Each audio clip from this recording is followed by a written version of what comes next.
energy connectivity, which will lead into financial connectivity and develop the nation holistically, reduce the migration of rural population into urban areas. He realized the potential of human resources of India. So the population of India is about 65% are below 35 years, 55% are below 25 years, and 35% human resources of India. The average age of an Indian working by 2020 it is projected will be 29 years, and every 1 in 5 in the world will be working of Indian origin. So this is the youngest workforce in the history of mankind. So he felt we need to transform these young minds into responsible citizens to avoid disaster to India and to the world. Today, we are facing this COVID-19 pandemic has impacted the global economy, the healthcare, education, energy, employment due to restricted mobility. This created an opportunity and an undeniable challenge like reduced productivity, increased unemployment, and reduced liquidity in the marketplace. This pandemic has had devastating impacts in the global economy. It has affected the lives of the farmers, the weavers, the masons, and so many daily wage earners alike. In order to help revive the rural economy, it is important that we prioritize public health, education, and encourage the development of both small and medium-scale businesses, connect the newly unemployed with the talent-seeking industries, and eventually restore the lives of all who are affected severely by the COVID-19 pandemic. So if you look at the numbers, the world, 26.7 million people are affected with COVID, 290,000 people dead, 878,000 people dead. And in the US, about 6.3 million people are affected, 192,000 people are dead. In Brazil, about 4.9 million people and 125,000 people are affected, dead. In India, we are in third position, 4.02 million people and 69,000 people are dead. This is very disastrous, and this is spreading, especially in India, like a wildfire. So we need to do something about it. And India has come up with this new education policy also to cope with the COVID and beyond COVID. So in order to ensure that the children are educated with a blended learning and also provide in line with the world-class education. So that's what the government of India came up with. So it has reduced and combined in some areas. So the schools now structure will be 5+3+3+4, and the 10+2 board structure is dropped.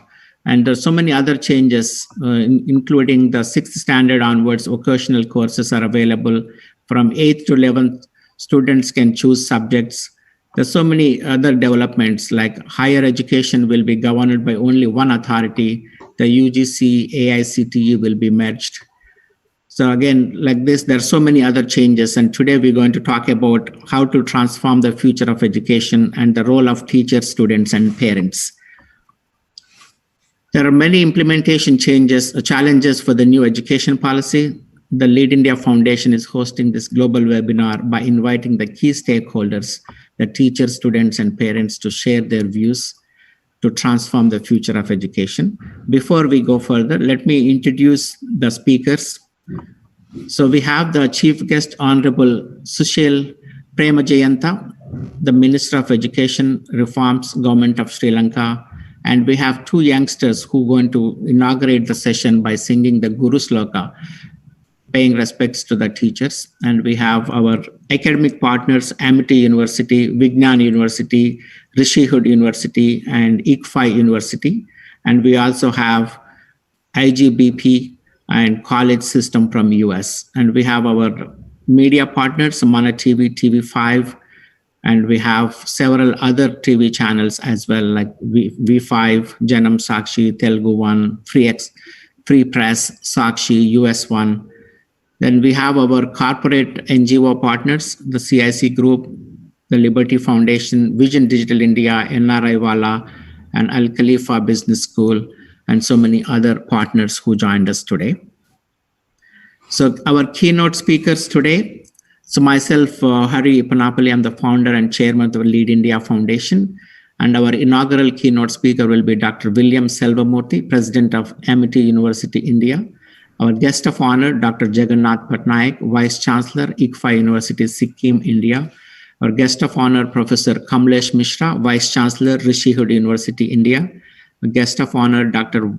M.Y.S. Prasad, vice chancellor, Vignan University, India. And our valedictory keynote speaker will be Pamela Donnelly, founder and CEO of OpenTheGate.us. And our distinguished guest speakers, Professor V.V. Subramaniam, member, Board of Governors, IGNOU, New Delhi, India. Professor Madhu Chakrabarti, Indian Institute of Technology, Kharagpur. Mirel Tolikima, Managing Director, MT Energy Resources from Perth, Australia. Ms. Priscilla Vaitera Kirugu, a computer teacher from Kenya, and Professor Jahangir Sultan from the Boston Pledge and Bentley University, and Dr. Ramadeen Ramasamuj, founder and CEO of SALT Academy from Trinidad and Tobago. And we have Arun Ayagari, First Lieutenant, U.S. Air Force Auxiliary, and Aradhita Varadarajan from Bangalore, India. She's the founder of Yuva Initiative. And we have Sanjana Indluri, Miss Maryland from USA, Miss Ajija Raja, an outstanding student from Cape Town, South Africa. And we have Miss Vinita Khanna, founder, Orator Academy from New Jersey, and Vamsi Panapali, a senior doing economics and public policy, University of Chicago. These are our distinguished speakers. So we would like to start the program with paying respects to our guru, the teacher, today being the Teacher's Day. So we have our wonderful two children who are going to perform the Guru Shloka. MCs, please invite the singers. Sarvani Manda is studying class 7 and goes to Abhaya Waldorf School. She has won numerous drawing and painting competitions. Sarvani is a very good singer and dancer. She is learning music from Srimati Padmashri Garu and slokas from Srimati Subbalakshmi Garu.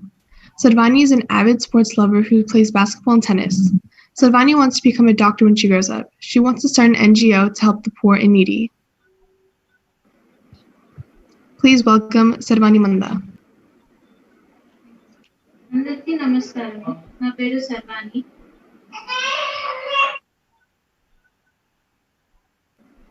Can we introduce another singer also before they get started? Sai Sudiksha Manda. Sai Sudiksha is studying in class 2 and goes to Abhaya Waldorf School. Sai is eager to learn new things. She is unbelievably determined. She is learning light music from Srimati Padmashri Garu, slokas from Sri Subbalakshmi Garu as well. Sai wants to become a celebrity YouTuber and an IAS officer when she grows up. So let's welcome Sai Sudiksha Manda. You can get started.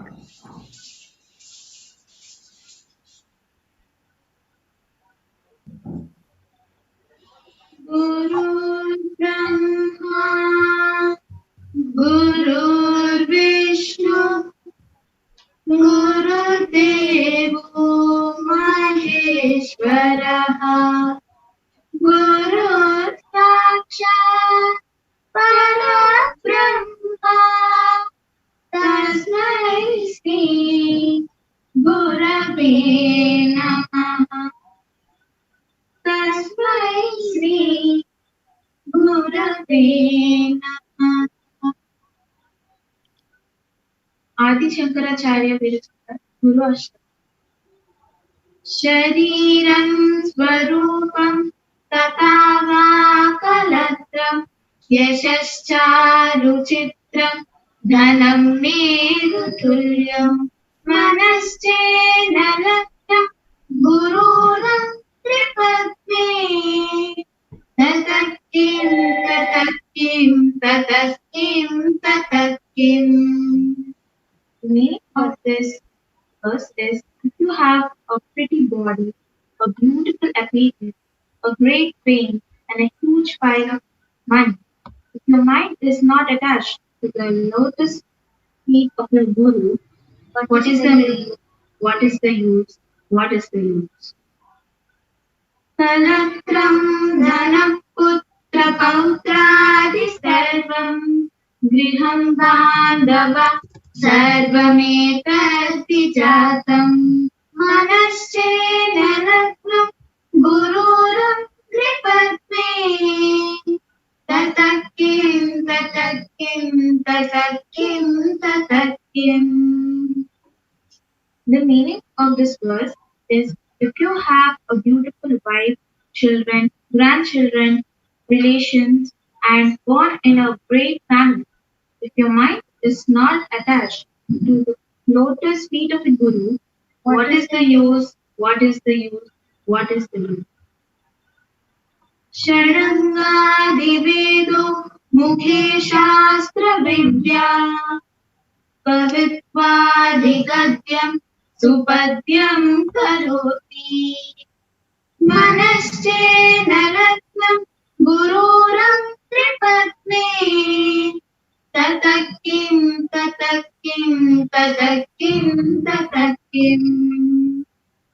The meaning of this verse is if you are an expert in 6 angas and 4 Vedas, an expert in writing praise and poems, if your mind is not attached to the lotus feet of the Guru, what is the use? What is the use? Om Shanti Shanti Shanti. Thank you. Thank you very much, Sai Sudhiksha and Sarvani. The younger one is Sai Sudhiksha, and the older one is the Sarvani. And Sarvani was born on March 9th, 2008. And that is the day after I met Dr. Kalam. First, I met Dr. Kalam on the March 8th, 2008. And the first picture I took was with the camera of Sarvani's father, Mr. Parthasarathi. Thank you so much. It's wonderful to see you all, how you grow up, and now you are singing and music, and excellent. And I know that you are very much interested in art and dancing as well. But thank you for making the time and practicing and reciting this wonderful slokas today to pay respects to our teachers. Thank you so much. MCS, please continue with the next program. Before we continue with today's global webinar, I would like to acknowledge Dr. Hari Eppanapalli he's a financial service professional, an entrepreneur, and a philanthropist with a passion for healthcare, education, and the environment. His mission has been to transform youth into responsible citizens to establish a peaceful society for harmonious living. He received his B.Tech in Mechanical Engineering from JNTU Hyderabad and complete a Master's in Computer Science from New Jersey Institute of Technology and completed an executive program in General Management from Massachusetts Institute of Technology. He is an entrepreneur, keynote speaker, investor in disruptive technology companies, and serves as a chairman of the board for the CIC Group and Quibble Genomics Institute. He is a visionary mentor, founder, and chairman of the Lead India and Liberty Organization, advisor to the Alternate Development Organization in Norway, and the founding board member of the Financial Policy Council. He serves on the boards of several for-profit and non-profit organizations. Dr. Hari Eppanapalli worked closely with the 11th President of India, Dr. APJ Abdul Kalam, on the Lead India movement since 2008. He is the founding chairman of the Lead India Foundation.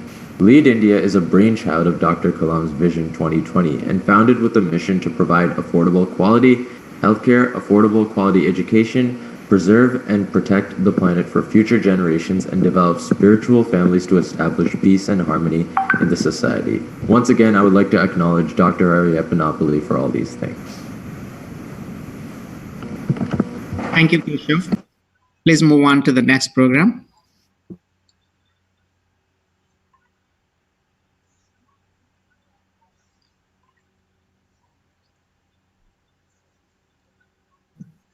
MCs.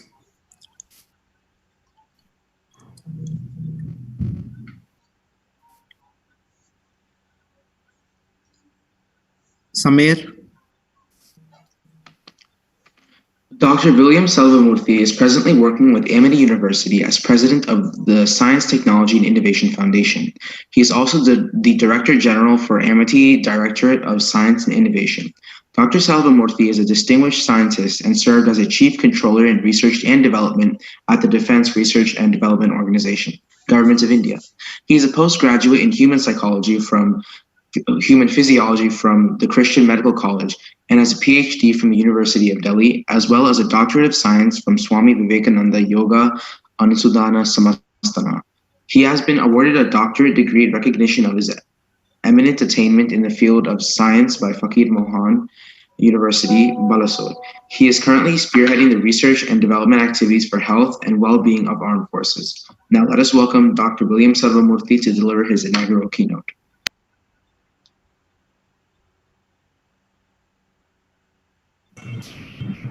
Thank you very much. On this very happy and auspicious day, the Teachers' Day, which is being celebrated in India as the Teachers' Day, let me greet, salute all the teachers across the globe on this wonderful day who are creating the next generation, imbibing the values, imparting the knowledge, skills, and to the whole generation. So I salute all the teachers. And I appreciate all the teachers who are committed to give and churn out the future global citizens who will create the new world order. And I congratulate Lead India Foundation, particularly the chairman, Dr. Hari Eppanapalli, who is spearheading this mission, Lead India mission, as an inspiration from Dr. APJ Abdul Kalam, who himself was a great teacher. And on this day, we remember him. And this webinar is dedicated by the Lead India Foundation to the memory of the great teacher, Dr. APJ Abdul Kalam, with whom I had a very close interaction for almost 2 decades. And so he says, Dr. Kalam, I will quote, "Teaching is a very noble profession that shapes the character, caliber, and future of an individual. If people remember me as a good teacher, that will be the biggest honor for me." So that is the quote, unquote, Dr. Abdul Kalam. So this is how he valued. He was a president of India. He was Bharat Ratna. He was a great missile scientist. But above all, he considered himself as a great teacher. So on this Teachers' Day, and this Lead India Foundation is dedicating this webinar on a topic which is very close to his heart, transforming the future of education, the role of teachers, students, and parents. And Dr. Kalam, he had a vision for developed India. India had the first vision of becoming independent India, freedom for India. We got it. But what is the next vision, second vision for the nation? It is he who promulgated the vision Developed India. So Developed India, I used to closely work with him when we were developing the Technology Vision 2020. And in that, one concept he brought out, Dr. Kalam, and when we were working together, the enlightened citizens, the concept of enlightened citizens who will be having the high quality education, which is the holistic education linked with occupation and healthcare. So this is the concept of enlightened citizen. So this topic today is dealing with the education. When I say education, it is just not only formal education which you receive in universities, the schools, and the primary as well as secondary schools and preparatory schools. It is also includes non-formal education and informal education. So when we talk about transforming education, we should look at formal, non-formal, informal education, because that influences the citizen in a big way. So education includes all the 3 dimensions. Then also, what is the purpose of education? It is the holistic development of a human being. So who will have we exist at 3 planes: physical, mental, and spiritual plane. So our education system, which we are looking now, which we are looking for as a revolutionary change through national education policy, which has been promulgated by Government of India under the leadership of our Prime Minister, Shri Narendra Modi ji, is actually looking at that holistic development. So that is the unique feature of this. Otherwise, we were imparting a lot of syllabus, material knowledge, But holistic education includes physical, mental, and spiritual development, yoga, meditation, and good living, the lifestyle. Everything should form a part of the education when I say formal, non-formal, informal. Similarly, what is the purpose of education? To create the future global citizens. Future global citizens who will be endowed with knowledge, including spiritual knowledge, skills, including soft skills, behavior, and values, which is very important. Values and also creativity, innovation, problem solving ability, and above all, resilience. Resilience to face challenges like COVID-19 situation today. So this is the purpose of the education, and the national education policy of Government of India today is aiming at this holistic development of transforming the education to create a new world order. We are looking for new India through this educational policy paradigm, and also we will create through that a new world order which will be seen by good health, global peace, harmony, prosperity for everyone, and happiness everywhere. Happy world. So that is the purpose of the new world which we will create. And in Amity University, which is a group of educational institutions founded by Dr. Ashok Chauhan, and we have 11 universities in India, 17 campuses abroad, and 28 schools. Now we are promoting, we are participating in this mission of churning out the future global citizens who will create a new world order. So new India, Atmanirbhar Bharat, and Sri Narendra Modi ji has promulgated many policies like the Knowledge Hub, Vasudeva Kudumbakam, and also Atmanirbhar Bharat. All this will be created through the educational transformation which we are looking at. In this, the teachers have a very important role today. I want to tell you what is the role of teachers. See, we want teachers to be role model.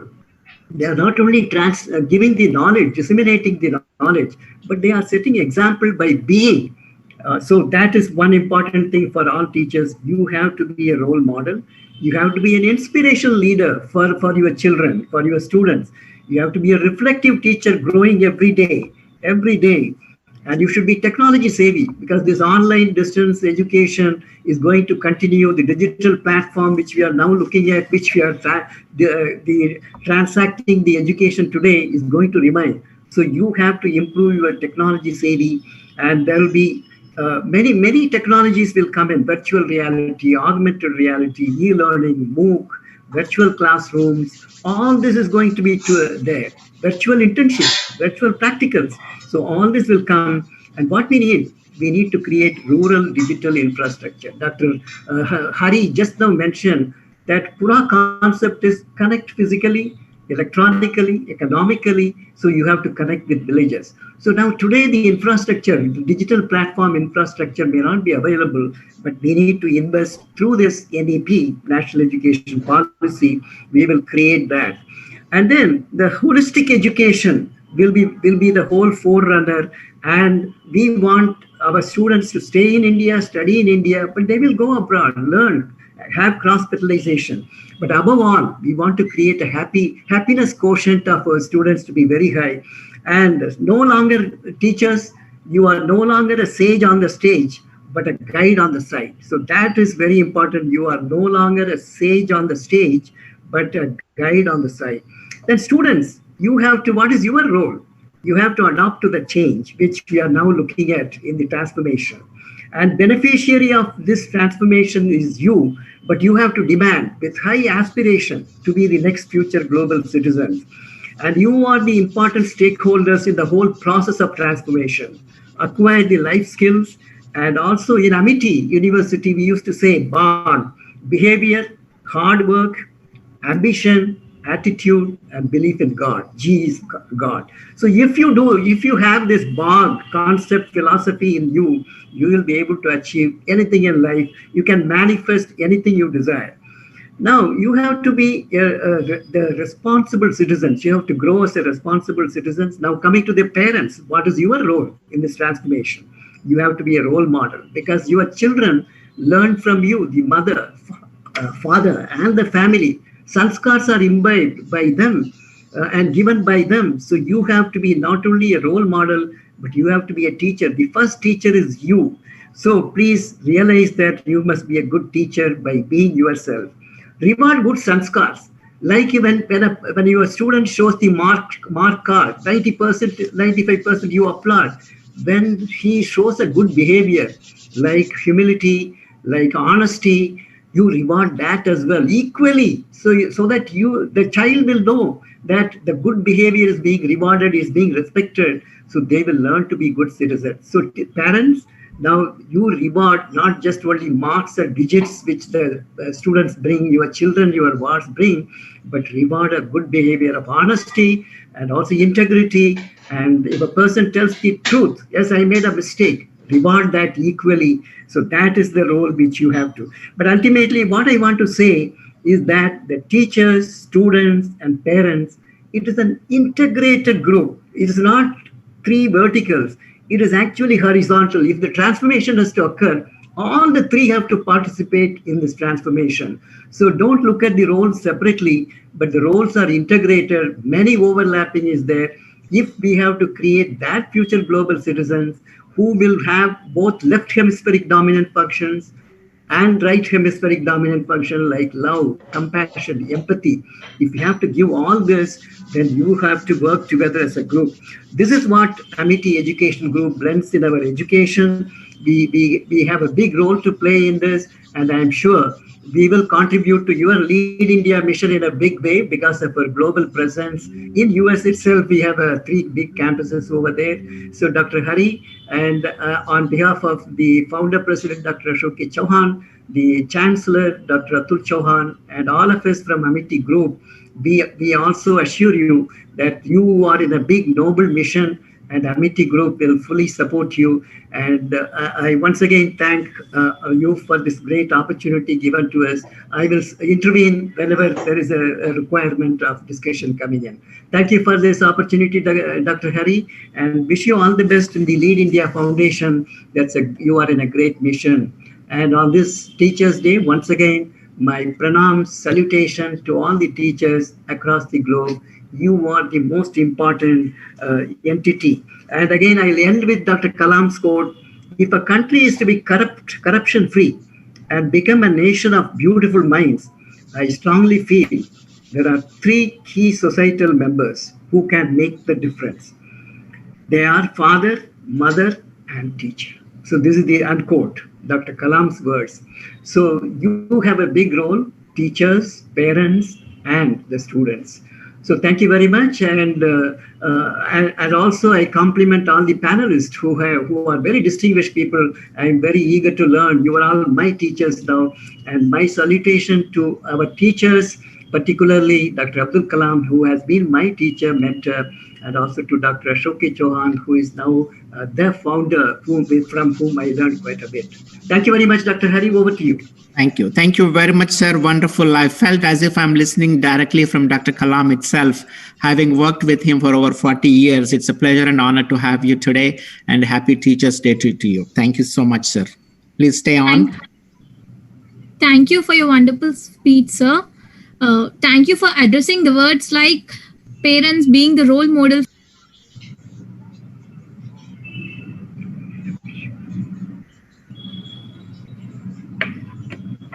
Tanmay, your voice is breaking. You have to unmute. Tanmaya, you are muted. I unmuted it, sir. Yeah, please go Thank you for your wonderful speech, sir. And thank you for addressing the words like parents, teachers, and students should be a group, and hard work, behavior, parents being the role model as the first teacher, and all. I would like to add a point here. Students should be in a classes, and I like that school should develop a class like being self-defense, so that each individual can protect themselves in every situation. Self-defense should be taught from the childhood itself, because it makes a huge impact on the child when they are children. Self-defense teaches children to avoid dangerous situations and face them all. Enrolling them into a self-defense class will not only teach them individual life skills, but will also give them the exercise what he or she needs. It builds confidence in them and makes them mentally and physically strong. Self-awareness, and also gives them the energy to face the fear. Thank you, sir.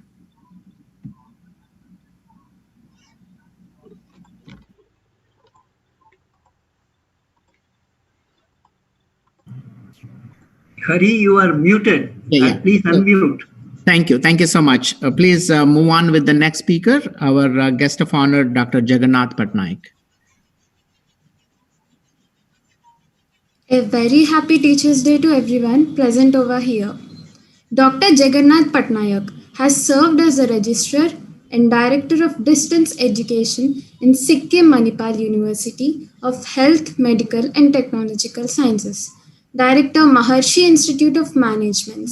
He is a director of Bharati Vidyapeeth University and he is a director of Vinayak Missions Research Foundation, director and vice president Manipal Academy of Higher Education and Manipal Education and Medical Group. He is a registrar of Academic International Medical and Technological University, Dar es Salaam, Tanzania. He served as Vice Chancellor of Kalinga University, Raipur, for 2 terms. He became the Secretary General of Confederation of Indian Universities and Inter-Exchange and Research Forum of Indian Universities. Currently, Dr. Patnaik is serving as Vice Chancellor of ICFA University, Sikkim, and Group Advisor since 2018. He is actively involved in human rights advocacy, judiciary compliance, international diplomacy and advocacy, women empowerment, education, and creating career awareness among youths. It is my honor and privilege to invite Dr. Jagannath Patnaik to deliver his keynote.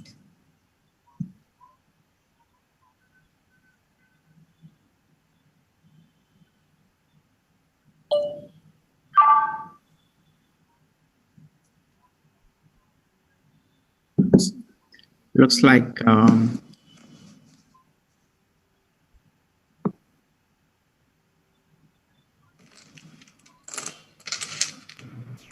Hari, you are again muted. Can you just unmute your mic, please? Can we move on to the next speaker, please? Dr. Patnaik may not have joined yet.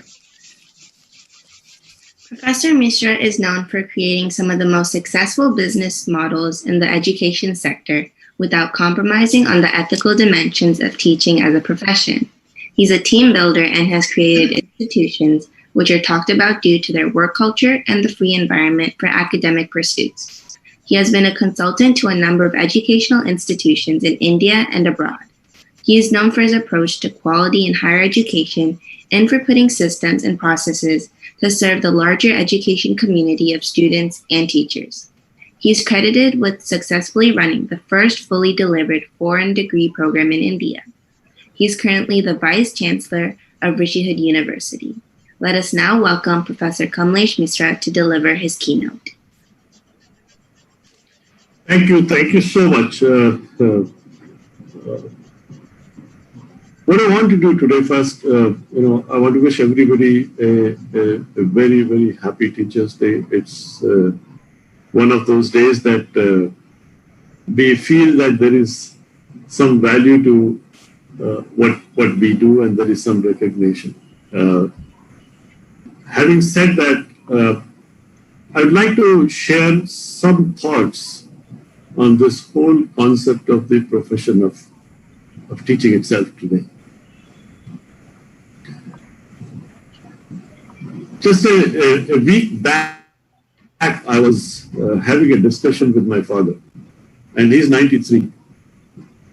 And he was also a vice chancellor. And I used the term profession of teaching, and I could see the anger on his face. And he said that teaching is not a profession. It is a way of life. It is about commitment. It is about selflessness. It's about sacrifice. It's about nation building. It's about character. And he had all the words. And then he said that, I don't know how your generation is going to take this forward. But remember one thing, that And in Hindi, he said, I hope I will be able to make everyone understand. He said that आप भाग्य से कुछ भी बन सकते हो, अध्यापक तो सिर्फ आप सौभाग्य से बनते हो. And that was something that was very, very thought-provoking to me. So when we begin to look at the profession of teaching, as which I've been trying to get over this terminology from what I heard from him. One begins to think, how much difference can we make in the life of students? And that's where one begins to think of our role, which also has been evolving with changing times. So, many times you think that somebody goes through college, university, and their teachers have shaped them. They become CEOs of various companies, and they are manufacturing cars and motorcycles, refrigerators. They are CEOs of big companies. But I think there is one part which we as teachers work towards making. It's not the cars or the planes or the refrigerators. It is the human thinking. Because our task is to ensure that the human mind is capable of getting the best or thinking the best. And many times that also means training the mind to learn also. So which is a very, very difficult task. Training how to make something on an assembly line versus training the mind are very, very different thoughts, because all minds are different, and how much role does a teacher have to play in bringing out the best. I've always felt that in our education system, there was a time where, when I went to university, probably a lot of my teachers were amazing teachers, because I did my master's degree from Allahabad University, which used to be considered as one of the universities that everybody wanted to be. And then we started finding that teaching is beyond the class. Actually, what we learn and how we are shaped is not shaped by what happens inside the class, but more by what happens outside the class. The social interactions, the interactions with your teachers, the environment in which we study, those things matter a lot to the students. I felt that our teachers made us very, very creative. And over the last 30, 40 years in India, I think that concept of creative thinking has lost. Somehow, whether it is school or it is college, we tend to have killed the creativity aspect of education. And we were too heavy on the information part. And that's where I begin to think, what is my role as a teacher today versus what was the role of a teacher about 30 years back or 35 years back? 35 years back, a lot of teachers provided information. Even today, a lot of teachers are providing only information. Whereas information is now available, which probably the teacher was the only source of getting that information about 30 years back. Now that information is available on Google search. And I find that there is nothing that I can go and teach in the class where a student will come out and go on Google search and he can get all material on that topic, including PowerPoint presentations, including notes, including everything is available. Because a lot of that information is now available in open source, even in MIT and other places. Everybody is making these things very available to the student community everywhere. So if that's the case, that I'm going to only do what is already available online, then why can't the student just do it online? Why do they need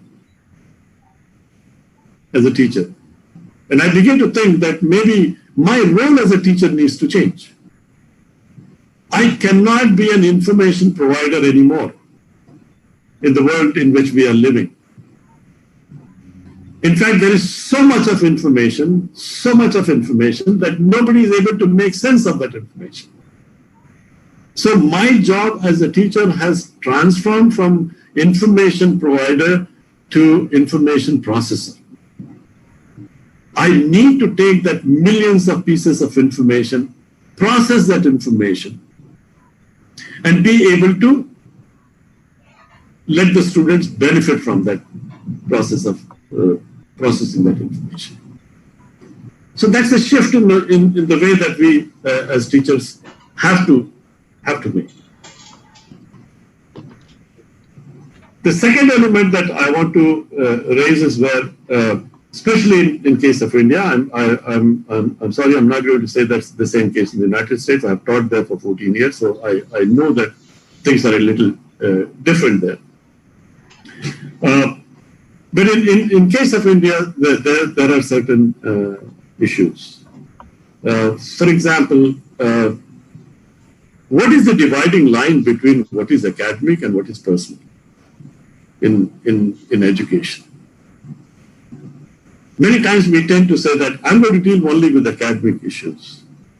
I'm not going to deal with the personal problems that a student may have.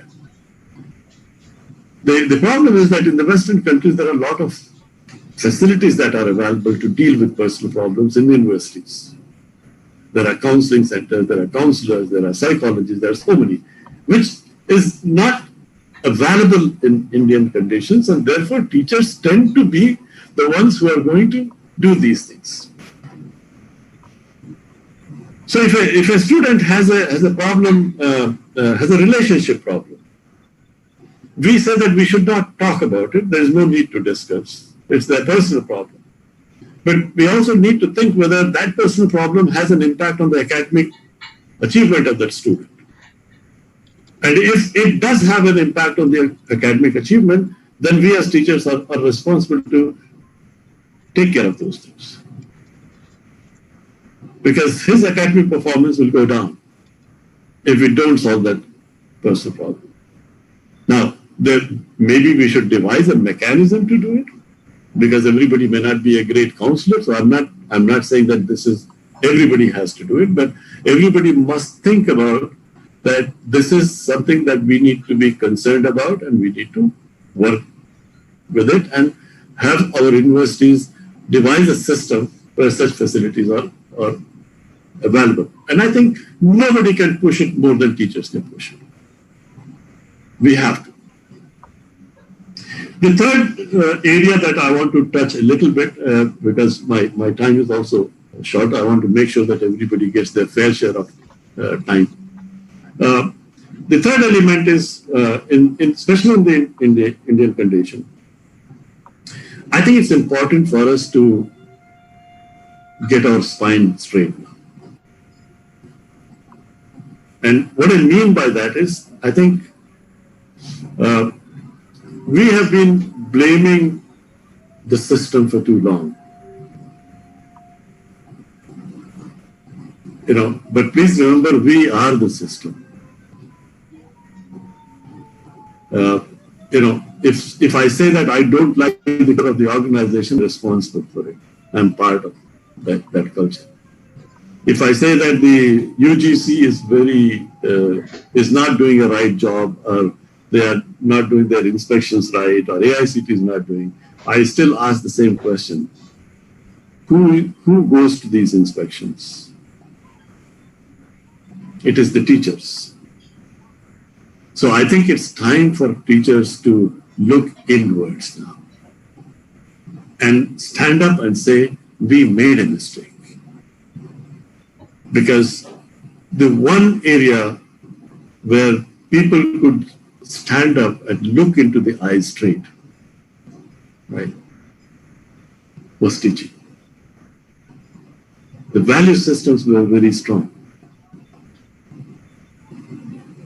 When my father was Vice Chancellor, I was reading a book that he is just completing. He got a call from the Chief Minister's office, and his response was that I don't report to the Chief Minister, so I'm not coming. He said, my reporting is to the governor. Will Vice Chancellors have the courage to stand up and say that today? I think teachers need to go back to the glory in which they lived. I do understand and I appreciate that all of us need money to make a living. But I think teachers have to be above a lot of these things. And that's the reason I say that it is a way of life. It's a way of thinking. It's about character. We cannot build India as a nation if we don't rise. And I'm 100% confident that nations are built by teachers, not by soldiers, not by business community. Nations are built by teachers because they are the ones who build the foundation for everything else that happens. I personally feel as a teacher that India has a great culture. India had the treasure of education. We were the pioneers of the university system. And we did wonders. And a lot of things that we did went to the West and got repackaged and came back to us as student-centric approach, experiential learning, holistic education. Everything came from the Gurukul system. So I think we need to take pride in our heritage, our culture, our nation, and we need to, as teachers, work together, stand up for what is right. It's not about what we tell the students. It's more about what we do in front of them. That matters. Thank you so much. And thank you so much, Dr. Hari, for giving me this opportunity to be with you. Thank you.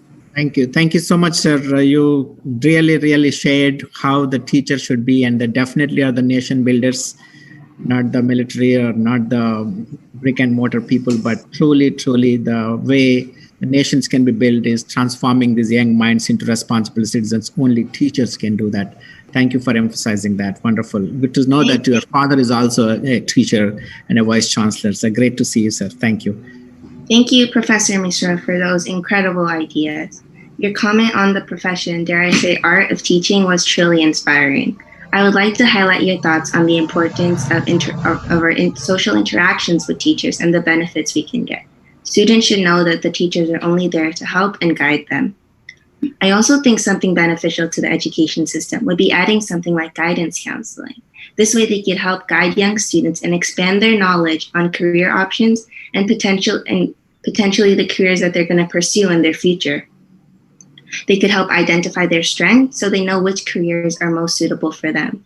They could also help the students understand the steps and credentials that they need to get there and achieve their goals. Thank you.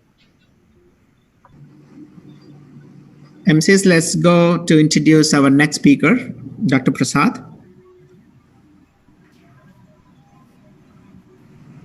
M.Y.S. Prasad. M.Y.S. Prasad is an Indian scientist and a former director of the Satish Dhawan Space Center, Sriharikota range. He is currently serving as the Vice Chancellor in India's one of the top private universities, Vignan University, located in Guntur district of Andhra Pradesh. Bachelor of Engineering in 1974 from Government College of Engineering, Kakinada. He has done his PhD from BITS Pilani in the subject of interference in satellite communications in 2005. 39 years of experience in Indian space program, steering various activities and programs in different centers and units. Now let us welcome M.Y.S. Prasad Garu to deliver his keynote.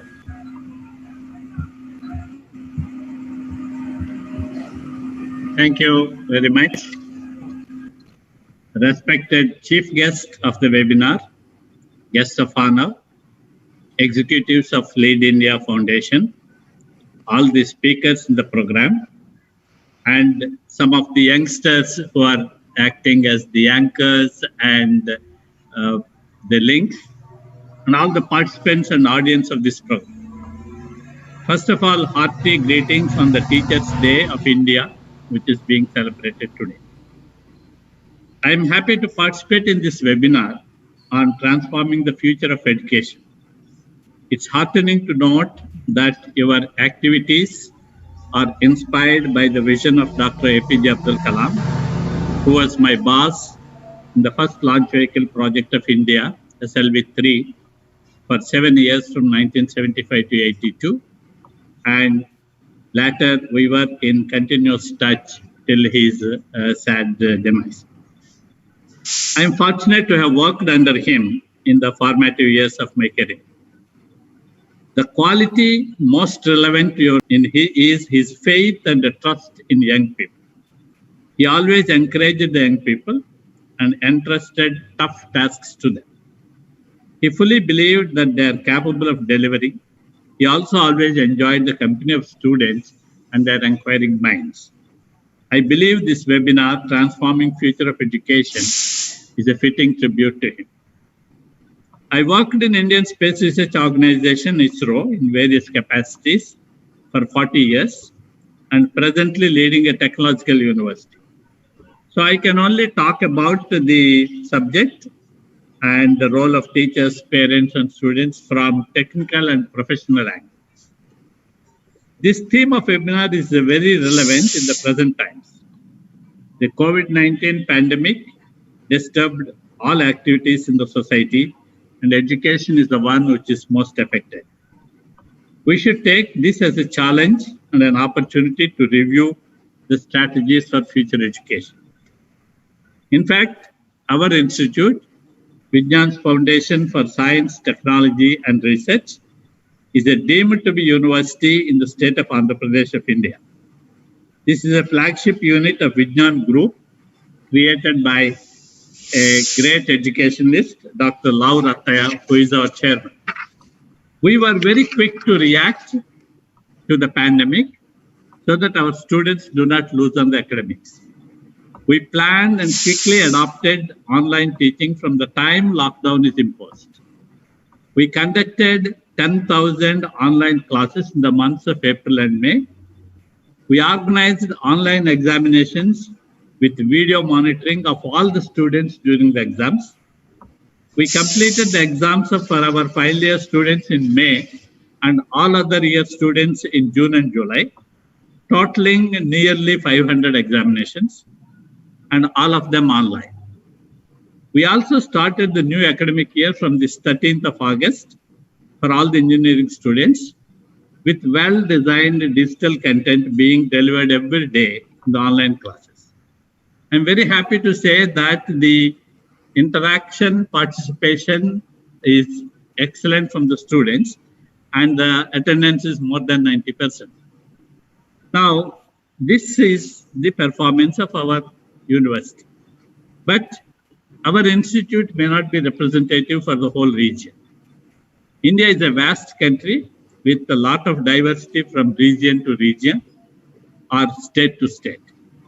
Hence, our discussion about future of education in India should take into consideration the diversity and uneven development across different regions of India. Any one single approach for the whole country will be untenable. We are presently living in a fast-changing society with exponential growth in technology. The technology and their applications resulted in products and services which are highly multidisciplinary. The manufacturing became a large-scale automation activity which uses the synergy of computers, control, and communications. So every major system in the world today is executed as a project with a high financial investment.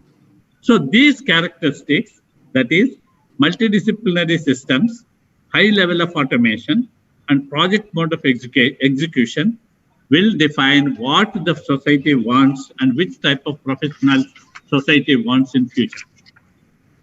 The multidisciplinary work engineers do in their life will be successful only if they are strong in the fundamentals of different branches of engineering.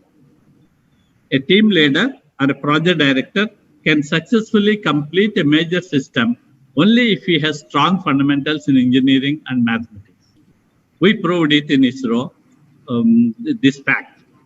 The teachers have a big role to impart quality education in fundamentals of different technologies to the students. Teachers should also realize that the growth of the technology has resulted in many new subjects, which they would not have studied when they were students.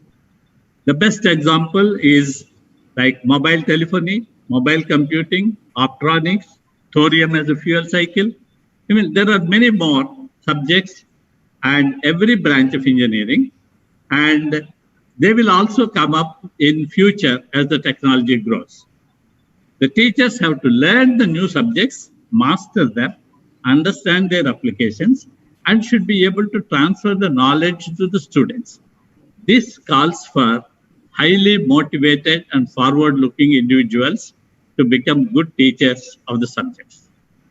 Of course, another important role the teachers have to play, as my previous speaker has said, is to motivate and guide the students on various aspects related to their studies, career options, and further growth opportunities. The teachers have to carry out this responsibility of mentoring on par with their role of diligent teaching. The style, coming to the students, the style in which the students acquire knowledge will also change in the future. Project-based learning and self-learning will have more prominence in future. The project-based learning is already being implemented now, but it will be more widespread for future. And this is the best way to get into nuts and bolts of the future careers. And many students got used to self-learning due to COVID-19 now. But this also has to be structured well and developed furthermore systematically. The online teaching should help the students, but should not become a digital exclusion of some of them. Engineering and other professional education is one part of the story, which I am talking till now. And the other relates to society, social values, and creation of leadership. Society needs future leaders who have to uphold the historical legacies of each country and at the same time tolerate and encourage plurality of the society. These leaders have to encourage and increase the scientific temper in the society and should bring out the best of all the people in the society without exclusion of any section from the development process. This means the future education has an important role in creating leaders under whom every section of the society feels safe, contributes its maximum, and leads a secure life. In such a society, the technology and applications will grow further more exponentially to our benefit. This will be the future historic role of the higher education.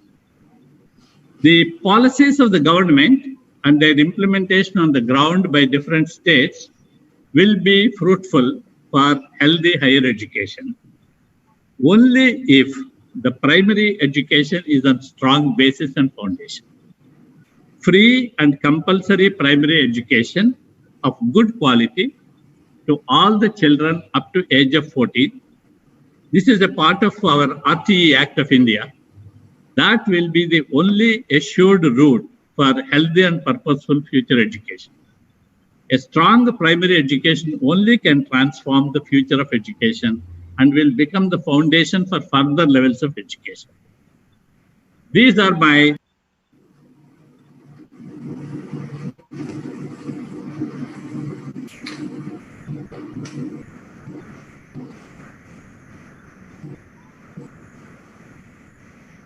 Dr. your mic is, you're not audible. Prasad, you are muted. Can you please unmute? Yeah. Yes. Thank you. The last point I was telling is the strong primary education only can transform the future of education and will become the foundation for further levels of education. And the free and compulsory primary education of good quality to all the children up to age of 14, which is part of RT Act of India, will be the only assured route for healthy and purposeful future education. I thank, these are my views in brief on the theme of your webinar. I thank the Lead India Foundation for giving me the opportunity to participate in this webinar and share my thoughts with a galaxy of education administrators from different parts of the world, and also address the youngsters who will be the future leaders of education. Thank you very much. Thank you. Thank you so much, Dr. Prasad, for joining us in spite of your busy schedule. And again, happy Teachers' Day. And having worked with Dr. Kalam yourself, I think you understand the importance of the youth, and you are in the right field right now through Vignan University to transform them into responsible citizens. Thank you so much. Thank you, sir, for adding the great words that Kalam Garu had believed, and also making the students available with their subject even in these tough situations, and also adding the words what the exact society we needed now, and also how a teacher should today. At the same time, I just want to share my views on education system. Every subject we learn is stick up to textbook itself. It became just like reading only those textbooks instead of learning about the subject. Every subject which is being taught by the Indian board have a textbook, and the students are exposed to stick those 500 pages or something. But this is not the way a student should learn. The school should encourage students in their extracurricular activities, and also teachers should let the students to earn the practical knowledge on the subject. The students should engage in experimental learning, but not only to the books. The student is taught lessons by books, but not lessons from life. This is a reason why a student who had succeeded in a college examination is failing in the examination of life. He even can know the history of 200 years ago, what happened over there, but he did not knows nothing what is going on his own country or around himself. So practical knowledge, self-learning, work experience should be given more importance in a school. Yeah, this is. Yeah, thank you. Yeah, MCs, let's introduce our next speaker, Dr. Subramaniam. Professor V.V. Subramaniam. Professor V.V. Subramaniam has been the director of the School of Computer and Information Sciences at IGNOU, New Delhi, from 14th May 2018 till present. He is also a member on the Board of Management, IGNOU, since May of 2020. He was conferred with the prestigious IRDP Award, Teaching and Research Excellence, for his outstanding excellence and remarkable achievements in the field of teaching, research, and publications in 2018. He received his doctoral degree in computer science from Jamia Millia Islamia University, New Delhi, his M.Tech in computer science and technology from Andhra University, Visakhapatnam, and B.Tech in computer science and engineering from Nagarjuna University, Guntur. He is the faculty in School of Computer and Information Sciences, IGNOU, since 1998 and has over 22 years of research and teaching experience. Now, let us welcome Professor V.V. Subramaniam to deliver his address. Thank you. Thanks for the wonderful introduction. Respected Dr. Harigaru, respected keynote speakers and fellow speakers, members, Lead India Organizing Committee, greetings of the day. With great pleasure, I extend my heartfelt greetings and felicitations to teachers throughout the world. In India, we celebrate the Teachers' Day on the birth anniversary of one of the greatest teacher, scholar, and statesman of modern times and former President of India, Dr. Sarvepalli Radhakrishnan. He was a renowned philosopher. He defined the role of the teacher as someone who acts not only as an educator but also as a moral mentor and permeates values among students. No doubt, teachers are the guiding force for students and true builders of the world. This is the precise reason why the Guru Shishya tradition holds special reverence in Indian culture. The changing times calls for new methods of pedagogy that may help us equip our younger generation to learn, explore, and contribute more efficiently to the society. I hope that we continue to be guided by our sagacious teachers and build a future of this great world. Coming to the theme of our webinar, that is transforming the future of education, the role of teachers, students, and parents. As far as my observation goes, during these 5 months of this pandemic, we had seen a lot of transformation. So this is the trigger that has been sparked. So COVID-19 has triggered an unprecedented use of technology in the teaching and learning processes.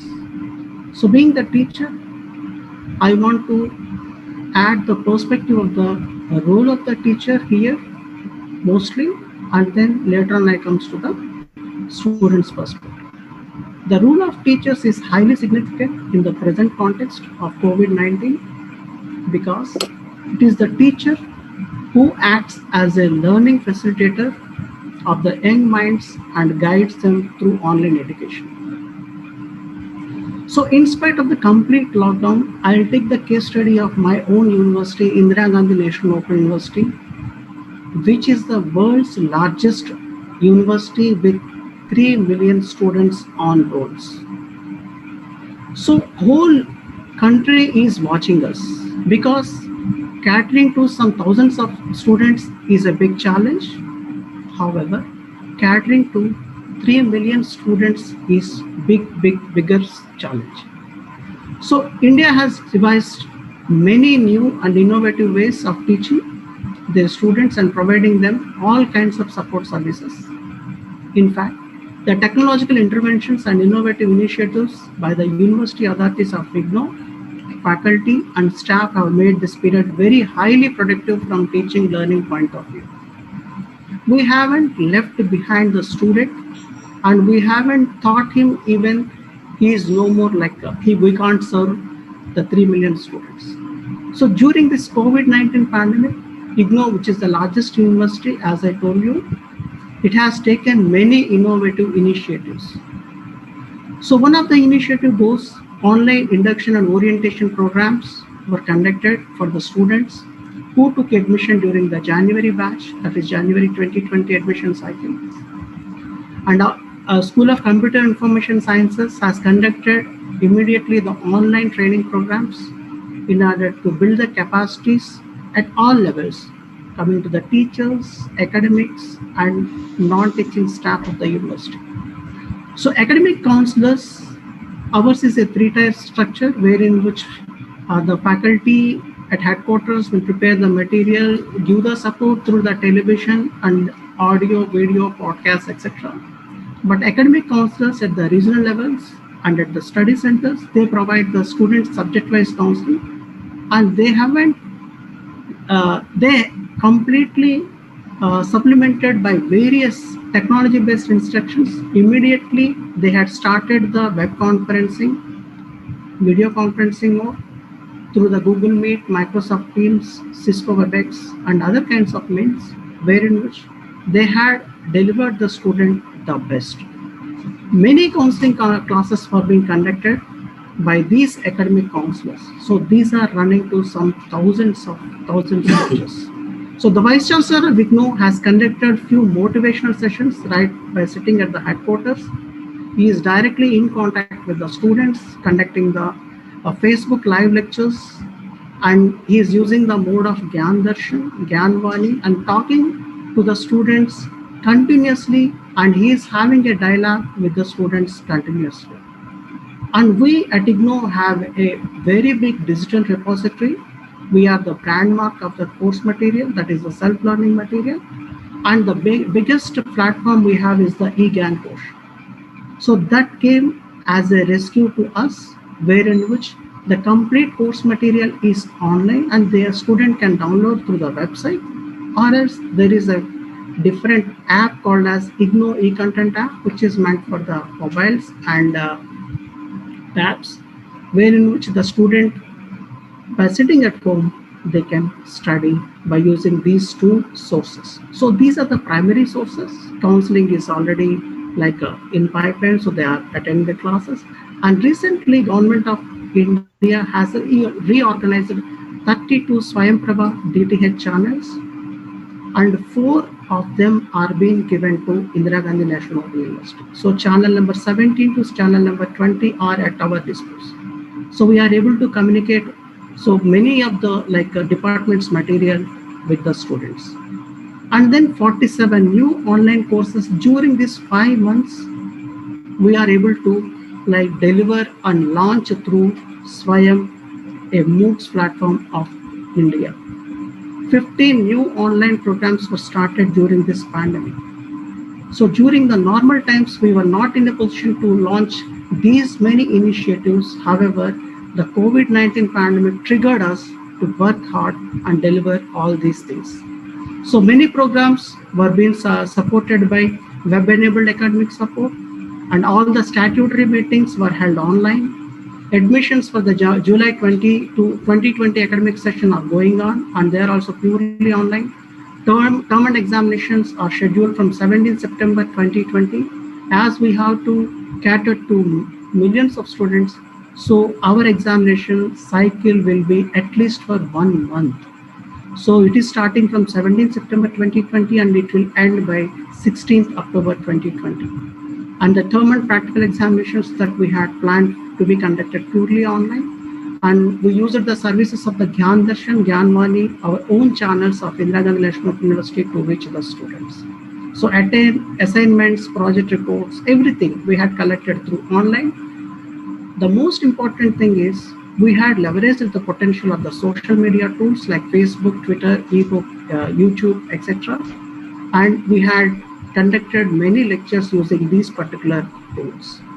So Viva Mercy of the scholars are being conducted online, and School of Computer Information Sciences had designed the online support guide in order to cater to the needs of the students, because we have plenty of resources in India ranging from the virtual labs, pocket tutorials, e-yantra, then e-content, digital repositories, innovation club. So there are several initiatives, and already several of them are at our disposal, that too free of cost. The Swayam platforms, Swayam Prabha platforms.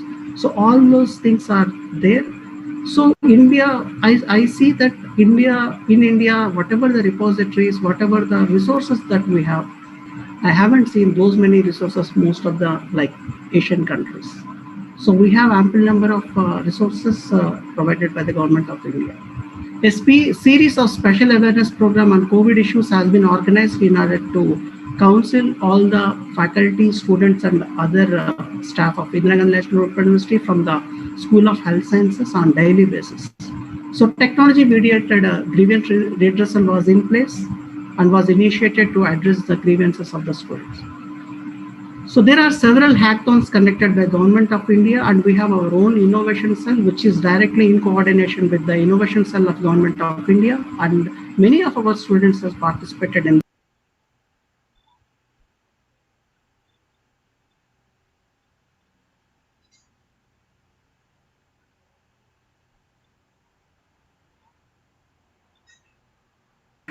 So several brainstorming sessions are going on in order to implement this new education policy immediately.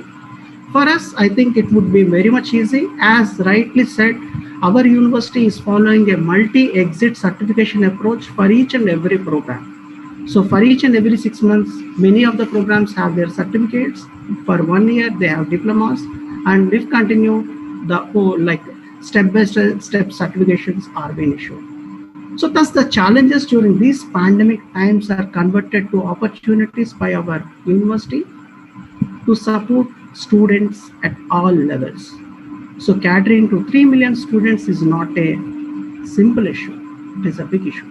So we were succeeded to most of the extent, and we had delivered the best to the student. So my best wishes to all the students, and I extend warm greetings to the community of teachers and wish them great success in their endeavors in making of enlightened community of students who will lead our world to great glory in the days to come. Thanks to Harigaru and the Lead India Foundation organizers for giving me an opportunity to share my views with the participants. Thanks. Thank you. Thank you so much, sir.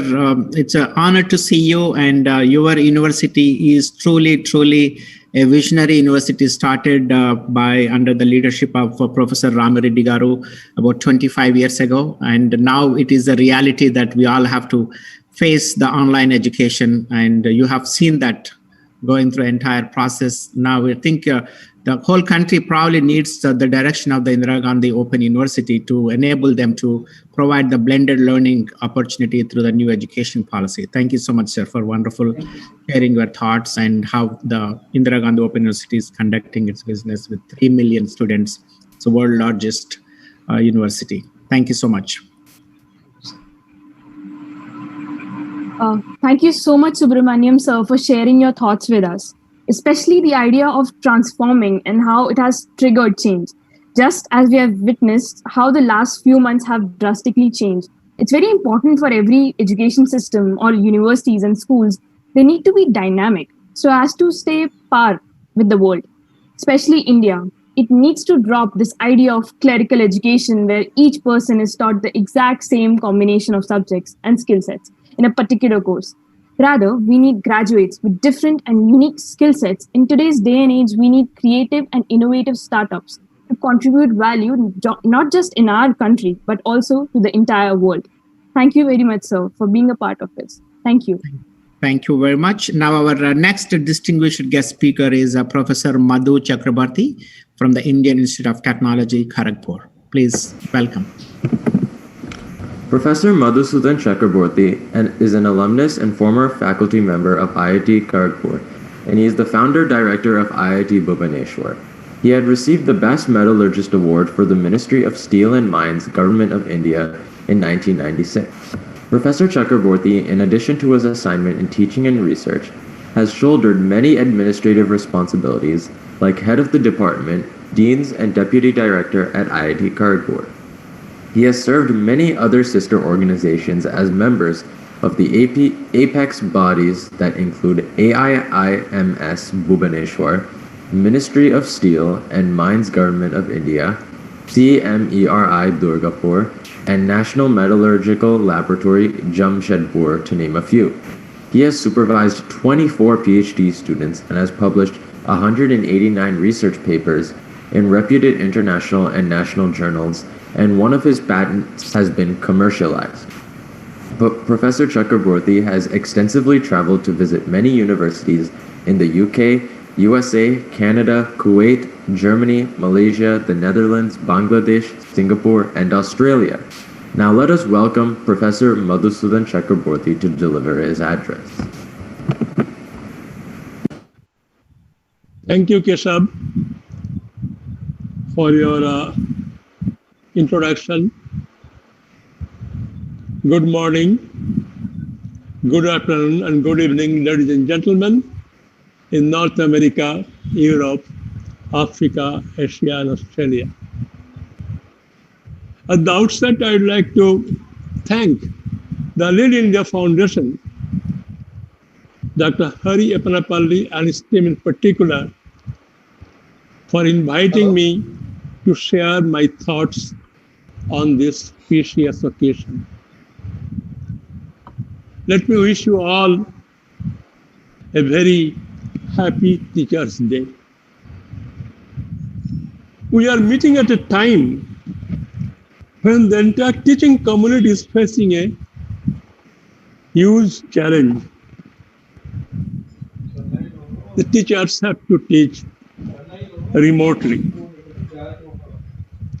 I'm sure this situation will pass and we'll learn to live with new discipline in the post-COVID world. People have been talking about teaching remotely, online education, and so on. In my opinion, this cannot go on, there has to be blended learning, blended teaching. You cannot teach science, engineering, medicine, etc. online. People have to go to the laboratory and workshop. They have to work, but only thing they need to learn the new discipline, and they got to go there with protective gears. Let us not forget that the human race have conquered the waves, have conquered the snow-clad mountains, and now we are conquering the space with protective gears, and there is no reason why we cannot go out and we cannot work with protective gears. The human race really cannot be confined to home. Well, at the beginning, let me record my deep appreciation of those who have decided to make teaching as their profession. I'd like to thank them. We need teachers. There have been talk, one of my previous speakers has spoken about the teachers of the yesteryears and the teachers today, how they have changed. But we need to introspect why this has happened. When I go to a class, teach a class of students and ask them, raise your hand. Who would like to be a teacher? Not many people raise their hand. Why is this happening? We need to take care of the teachers.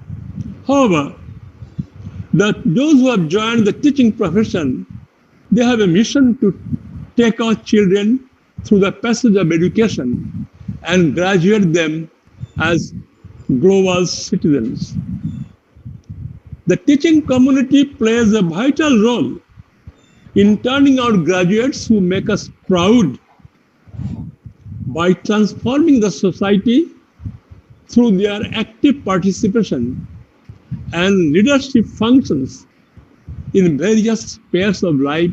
You call it industry, call it judiciary, call it politics, call it services to humanity, medicine, healthcare, etc.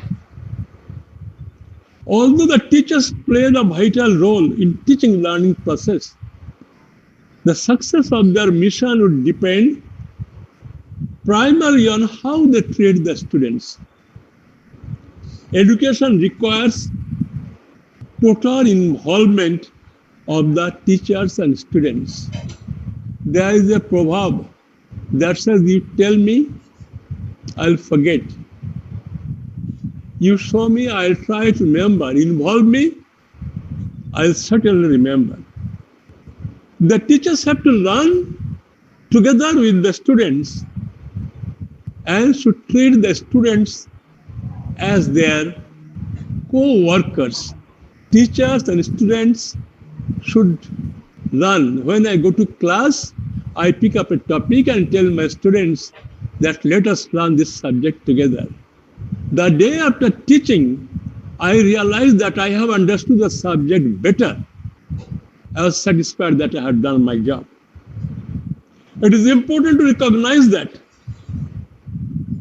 when students come to the university or colleges, they are in the age group of, say, 18 to 23 years. They represent the youth and they are full of energy. The students in the college and universities would like to enjoy besides pursuing academics. They would like to play, sing, act, and dance. They are idealistic, adventurous, and at times they are rebellious. Although they appear to be adult and responsible, they are easily distracted by the happenings around. They would like to be heard and cannot be forced into silence. The teachers therefore have to have clear strategy on how to befriend them and work together to learn how to learn. The young students are bubbling with ideas. They could offer unbiased opinion. dedicate themselves when they are asked to solve a problem, and come up with several options. They are the ideal friends to work with for new innovations.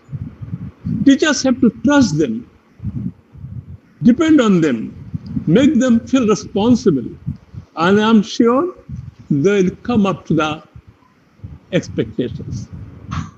The teachers also shine in the reflected glory of their students who enrich the society and the world at large through their leadership functions, new inventions and new discoveries leading to development of new technologies and consequent wealth creation. As a teacher, I had the privilege of learning from many students who have moved out across the globe and are continuously contributing to the society. I have not been able to keep in touch with all of them, but today I used to remember a few students with whom I worked.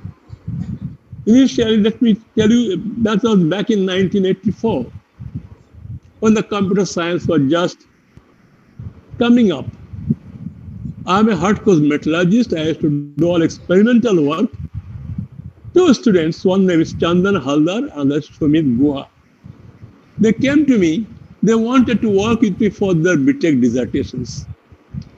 But they wanted to work on computer applications. I was not very confident because I had got only preliminary knowledge of program code, nothing more than that. But I did not hesitate. Both of them worked with me on computer applications in metallurgy. Frankly speaking, they are my supervisors and I learned. I made learning a learning experience. My teaching was a learning experience.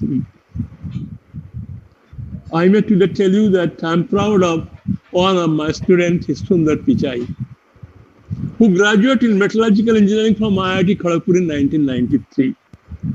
I recall him as a brilliant but a little bit of shy student. He was the topper of the class. In fact, in my attendance register, his name was P. Sundararajan. He was graduating at a time when the world was getting connected through emails and the internet was coming into our life. In those days, we used to offer, hardcore metallurgy projects. But Sundar was ahead of time. I am sure he could see the future. And he chose a project in material science, electronic materials in particular. Later in Stanford, he continued to work on material science. Let me also mention them a few other students I am proud of. They are Professor Sudipta Shil at the University of Central Florida. He has earned a name in material science, particularly nanomaterials. Dr. Arun Kumar Bhaduri, Director of Indira Gandhi Center for Atomic Research, Kalpakkam. Mr. Abhijit Guha, an entrepreneur businessman based in Chicago.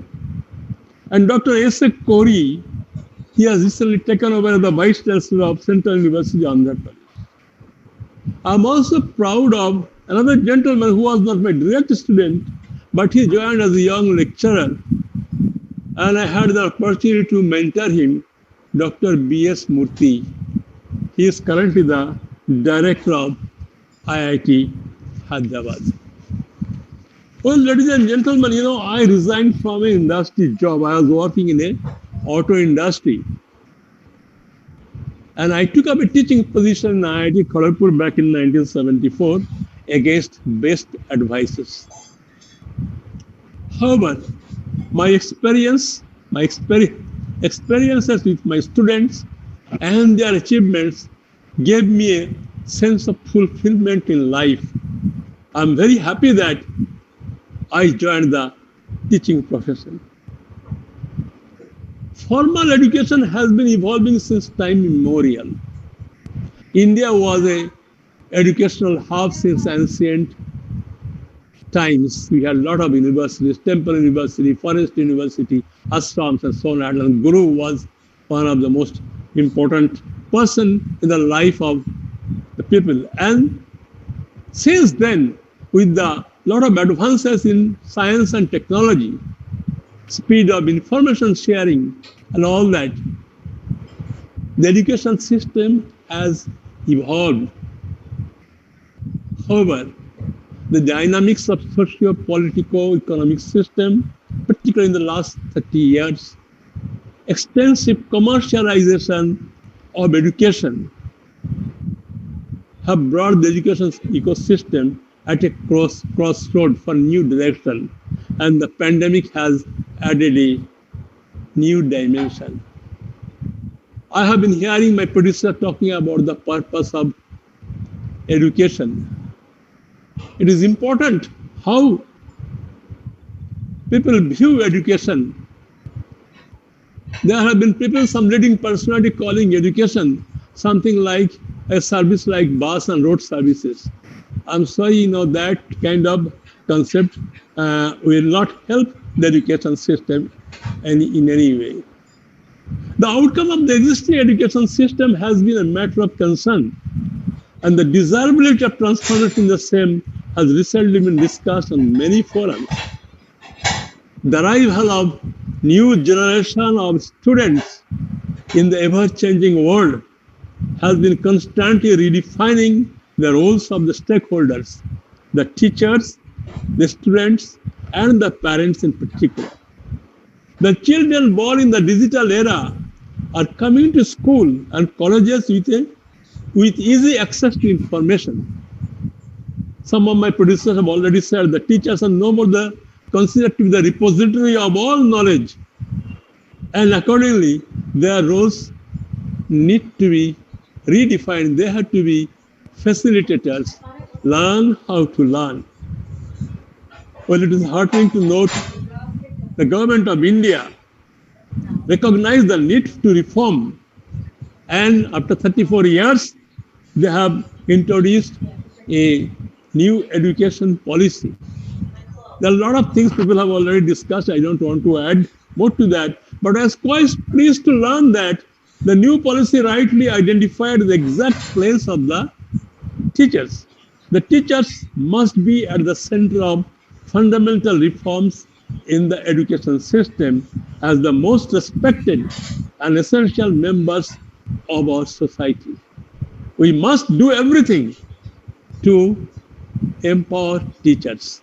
I may add here that under the Boston Place, we are trying to involve teachers and bring in reforms and trying to empower them in various ways, because there may be policies, there may be administrators, and so on and so forth, but it is the teachers only through their interaction with the students and the parents can bring in real reforms.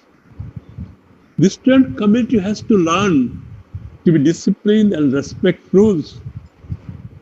But most importantly, the student community has to be taught they should learn to accept failure in their strides. They have to play a leading role, rising to the occasion as the situation may demand. I sincerely hope that the teachers will continue to play the pivotal role in the transformation in the education and turning out graduates who will bring peace, harmony, and tranquility across the world, beside harnessing prosperity for all. With these words, I thank you once again for inviting me here, and I wish all of you a very Teachers' Day again. Thank you very much. Thank you so much, Dr. Madhu, for joining us. A wonderful message, and you have great students. You graduated from your teachings, and they're all grateful to you.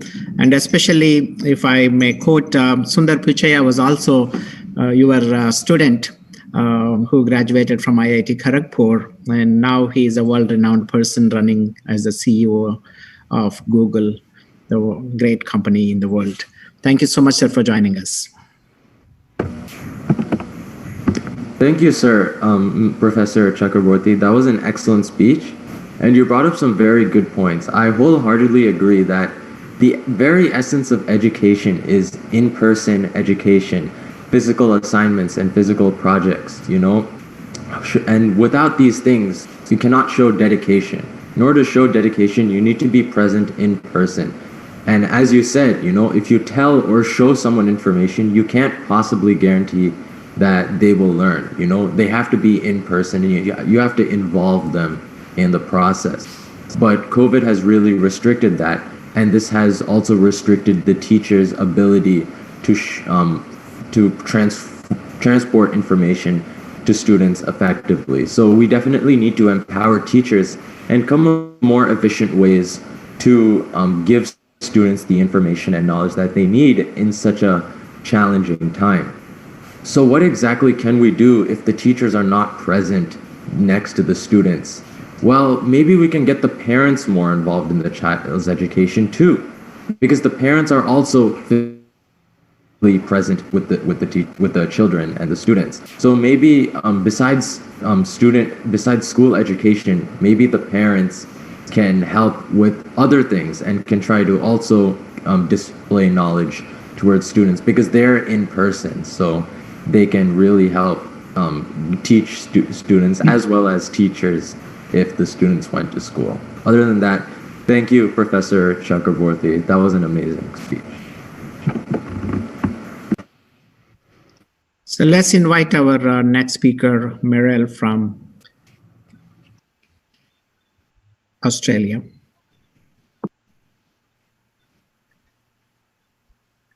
Muriel Tulakima is an award-winning entrepreneur, global energy consultant, global leadership expert, executive coach, international speaker, published author, a global STEM leader, and an advocate for women empowerment.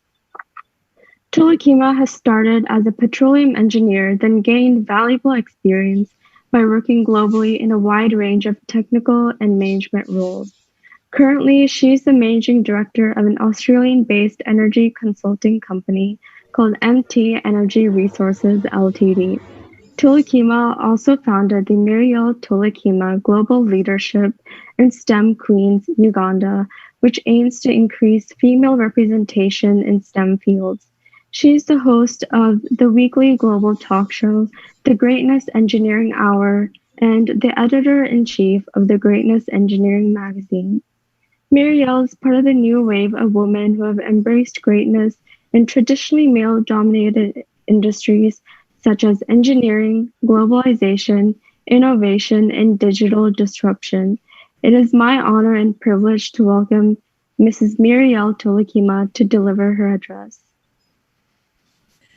Thank you very much for having me. It's really a pleasure for me to be here and this time not talk as an expert, but more as a parent to support, the education of our children. And like Keshav was saying, with the current world, the way things are going, I mean, we are in the middle of the pandemic. We are also in the middle of the fourth industrial revolution, which is, which brought as well, a lot of disruption, uncertainty. We can imagine that, the role of parents is really key, because teachers cannot actually address everything. And we already, started to see how, the education system had to start to adapt. I mean, in Australia already, we have even before COVID, we already had a mixture of online education and one-on-one education. So that was already going on, but with COVID, things have just, been accelerated. And I think that, the blended knowledge of, having online courses and also having one-to-one courses when the pandemic is obviously addressed. It's here to stay. So the parents have a key role here.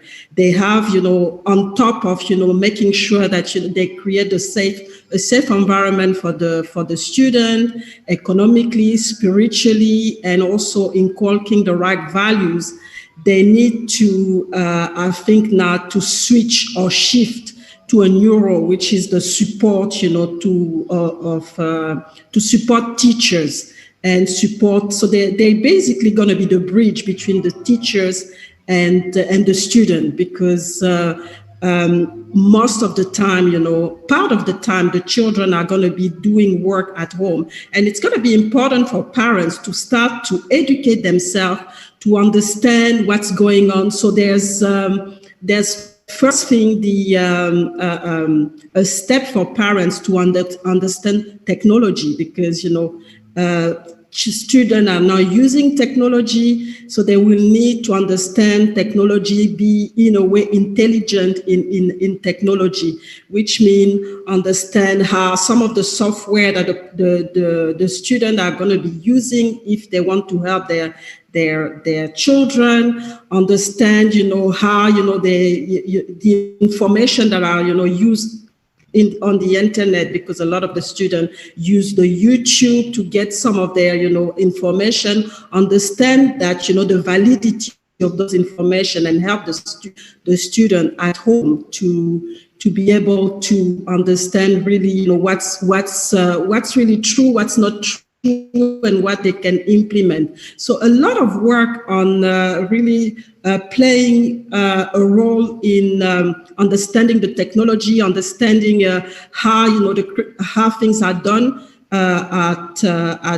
in all those institutions, and where their children have gaps. So first thing is really the technology, but then there's also starting to have a different way of communication with not only the student, but also the institution or the university or schools, and set the right role of engagement, so that and proper partnership that will be conducive for the children or the student in this case to do well at home and really start to perform. Is that at the end of the day, what the parents have to really stress out is that the children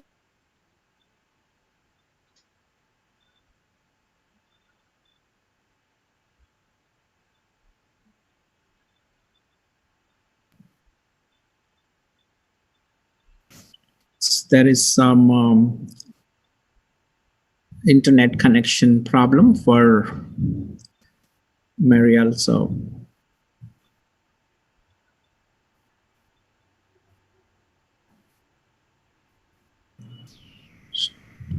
she's paused.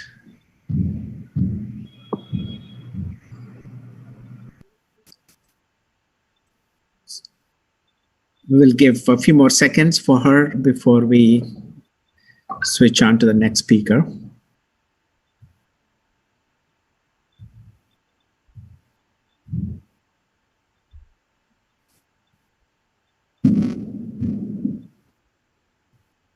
Yeah, MCs, we can move on to the next speaker. That is Priscilla from Kenya. We will resume Marielle when she comes back. Ms. Priscilla Waithira Karugo worked as a computer teacher in informal schools in an area called Kong under an organization called African Achievers International. She has always been passionate about teaching and helping young children utilize their full potential. In 2018, her daughter, Natalie Wambui, published 3 books. Together with her daughter, they founded an initiative called Let's Go Digital, a community resource center that offers e-learning to children from humble backgrounds. She hopes to raise a generation of leaders and responsible citizens. Now let us welcome Ms. Priscilla Waithira Karugo to deliver her address. Hello, everybody. It's such an honor to be here this afternoon, and I'm so grateful to the LED India organization and especially Dr. Hari for having me in this wonderful forum today. So far, I have learned so many things, and I'm looking forward to more learning. My daughter spoke in such a similar forum by the LED India Foundation 2 weeks ago, and I'm grateful because it's kind of like she has paved the way for me to be here. So thank you, everyone. I know the flyer says that I'm a computer teacher, which is what I have been doing for a living for quite a number of years now. But my favorite yet most challenging role has been that of being a parent.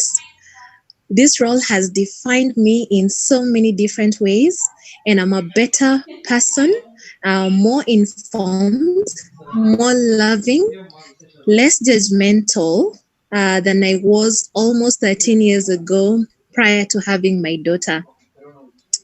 Before I didn't have an idea of what it meant to allow children be their very own people while at the same time loving them. A lot of us parents feel like our children cannot be successful unless the parent is micromanaging them as if they are just delicate little creatures who cannot do it without a lot of control. When we raise kids this way, myself included, our children end up leading a kind of a checklist in their childhood where we keep them safe and sound and fed and watered. And then we want to be sure that they will go to the right schools, and not just that, but they will go to the right classes. And in those classes, they will get the best grades and the highest scores, and they will get accolades and win awards. And then we even tell them, do not even just, join a club. You need to form a club and start it, because colleges, that is what colleges are looking for. That is okay. But I think that brings in so much pressure. They want to see that you care about others, and not just putting so much pressure on them, to see that you love them for who they are. They want to see that you love them not because of that degree of perfection and expectation that you have put in them as your children. Sometimes as parents, we expect our children to do and become the things that we never did. We even go an extra mile of, arguing with their teachers and coaches and referees, all in the name of looking to have perfect children. And then we go ahead and spend a lot of energy haggling and to some extent nagging our children just to be sure that they're not screwing up and not ruining their future for some hoped for admission in a certain, very tiny number of colleges that admit the very brilliant and that are so hard to even gain entry. And here is what it feels to be a child in this kind of environment, and I will tell you by experience.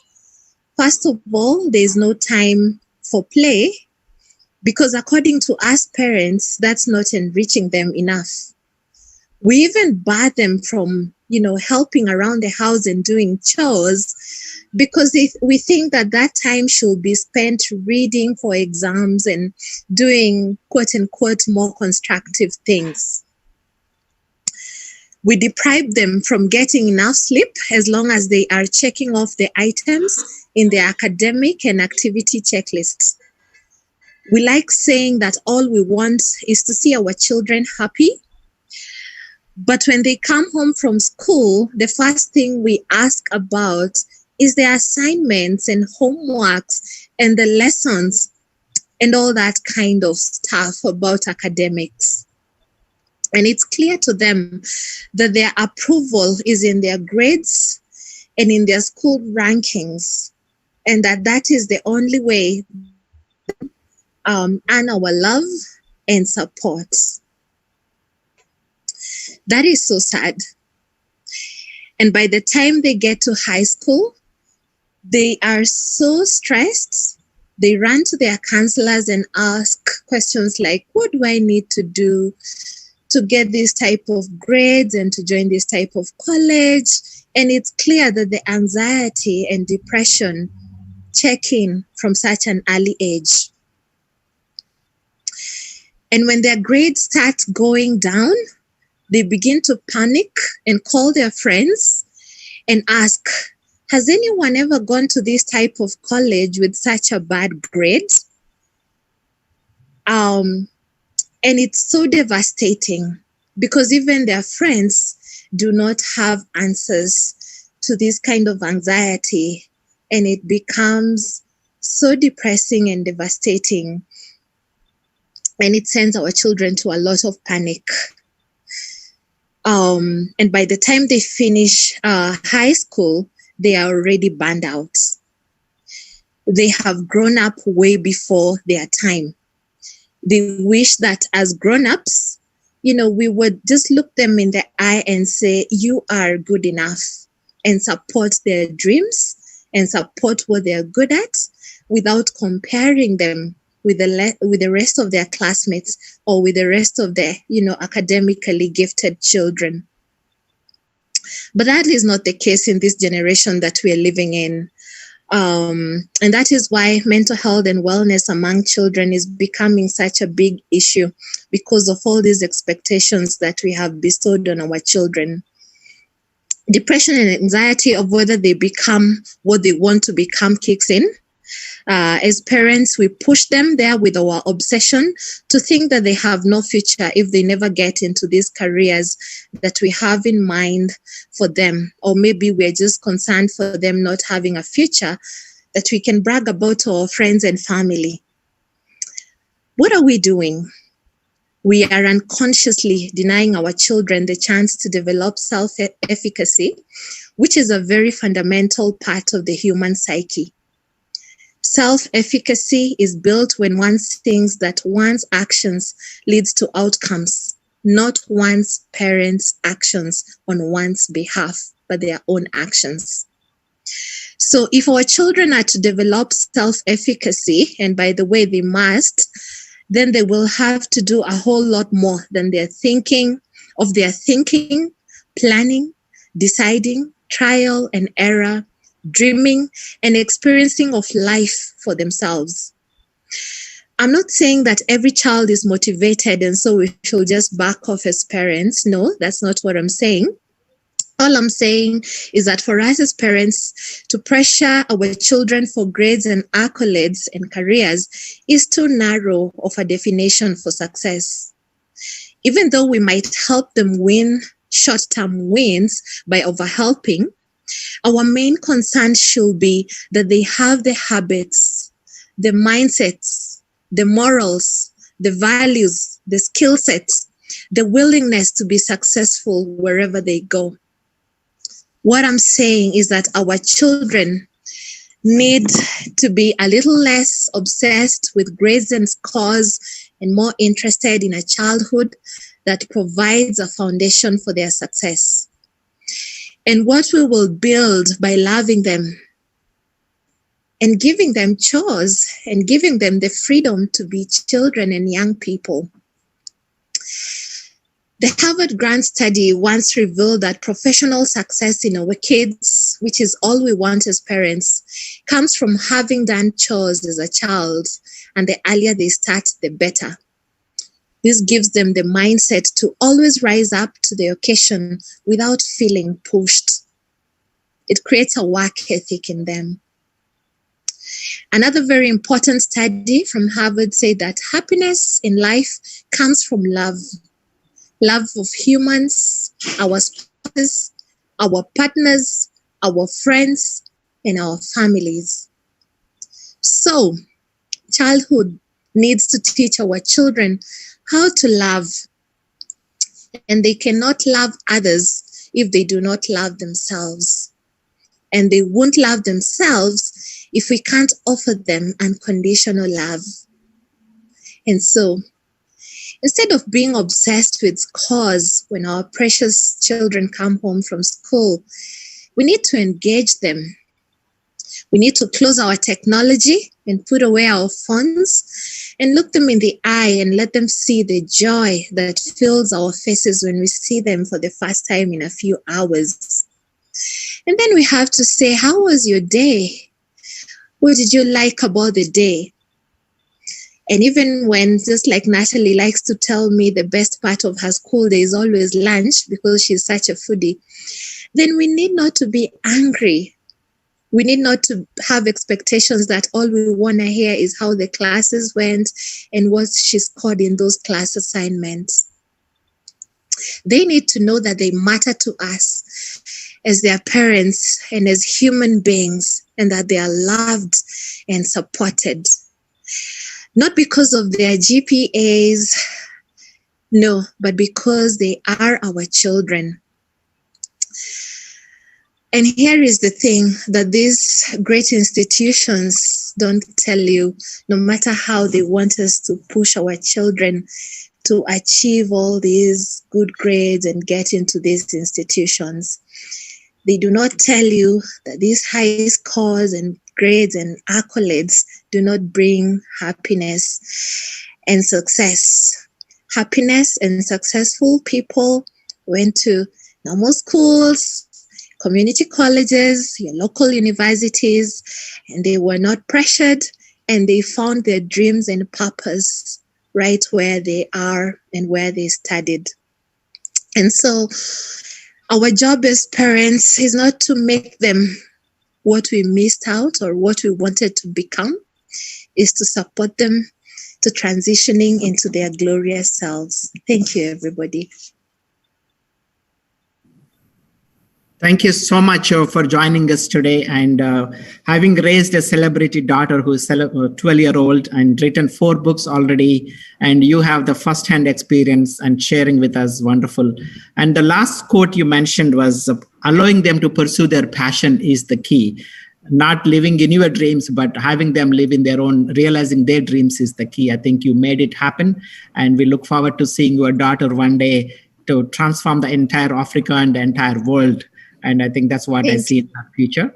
So may God bless her, and may God bless you, and look forward to working with you in our next events. And we will see what we can do together to transform these young minds into responsible citizens and engage them in developing their nations. Thank you so much, Priscilla, for joining us. So I think we can resume now. The Mirel, probably her signal is back. Yeah, my signal is back. Sorry for that. Let's give 1 second to wrap up, Priscilla. MCs, please make your comments before we get Meryl on. Thank you, Ms. Priscilla Waithira Karugo, for that wonderful speech. I agree with your idea, and I like how you said that teachers and parents should show more care for students without pressuring them, so their goals can thrive with more support. I think it would be very beneficial to students. I would like to add to this. One idea for transforming the future of education is schools giving more activities to students, such as sports and art clubs. This can help students explore more career options when they are limited, and students can be more motivated to do something to their interests. Thank you. Now, Meryl, you can resume, please. Thank you. Yeah, so I was actually talking about having the parents, making sure that they are outreach, especially when we talk about, technologies and really to help, their children in that area. But I think the key thing that we need to understand as parents is to really train our children mindset, because that's really what's going to drive everything in our life. I mean, it's not the grades, it's not if we go in the best school. It's really the mindset that we look at things, especially when we have problems, when we have challenges. How do we, go about, solving those problems. So making sure that we tell our children that, there are challenges and they don't have to always think that, it's by having the best grade or being in the best environment that they will be able to solve it. They can find a solution where they are, and they really have to know who they are. I think in the first thing, really know who they are, know the gift that they have, and really play on their gift, on what they know what to do best, and really encourage them to do that. Because sometimes what's going on is that because the way the system is set up in certain countries or almost everywhere, you have, they define standard for children or for students to know, to tell them, oh, you are the best, and if you go below this grade, or if you don't have this type of, you don't have this type of gift, then you can't go anywhere. And sometimes we lose so much talent because of those predestined, feature or qualification that we want them to have. So it's important for parents to tell the children that you always can do something. You have a gift, and facilitate that, and talk to their schools and make sure that they understand that they have a gift. They understand that they can always do something, and help them put those put all the structure in place for them to be able to pursue their passion and to really develop their dream. And that's a very important thing that they need to have, and make sure that they understand that they have to be independent thinkers. They don't have to fit into a specific, a specific system. It's a system. It was defined by somebody. It was defined by an organization, but it doesn't define them. So they can actually be independent thinker, use the innovation, the creativity, and push them to understand that if the system doesn't fit what they want to do, they can actually create a system themselves. So really develop this entrepreneurship type of thinking as a parent, to make sure that the children don't feel like they are limited. Because I think what's going on right now in a lot of system is that they put a limit on a lot of things in the education system. There's a limit on the grade that you have to go in a certain institution. There's a limit to be able to sit for an exam. There's a limit, but it's really based on a certain set of quality that actually don't fit everybody. So it's important that we tell our children that it's okay to be different. It's okay for them to have a different gift from the one that it's asked of them in the school, and they should always try to pursue that if they want, because that's the only way they're going to be able to get something to do something that they're passionate about, instead of pursuing something that they have to do and then they get miserable all their life because of that. So, and I think that's where parents really need to step up and make sure that they facilitate this connection with all the different organizations, and help their children to really push to do what they want to do and become the best version of themselves using the different gifts that they have, they know that they have. And that's the role of parents, I would say, instead of, accepting those limitations and push those limitations to their children. And at the end, we're just killing the talent of our children. We're killing their enthusiasm. We're killing their passion. And that's really not what you want as a parent, to see your child miserable. You really want your child to become the best version of himself or herself. and really start to create things, really start to have a positive impact in the environment where they are, in the community where they are, irrespective of, them be having, 20 over 20 in math or 20 over 20 in, any subject. So it's important for them to really understand that, what, even if, I'm not good in this system, I need to find my gift and then really start to go out there and use this gift to be able to make a difference, because at the end of the day, it's about making a difference. It's about solving problems, because if we really want to be able to have, an impact, we need to address the different challenges that we have in our environment, the different challenges that we have in our community. And if we have a gift that can do that, then we should look at it more this way, instead of looking at it more from, I'm the best in my class, I'm the best, of my promotion. It doesn't mean anything at all, because life is really different. Life is about, solving problems. It's about, having the right mindset when you are challenged.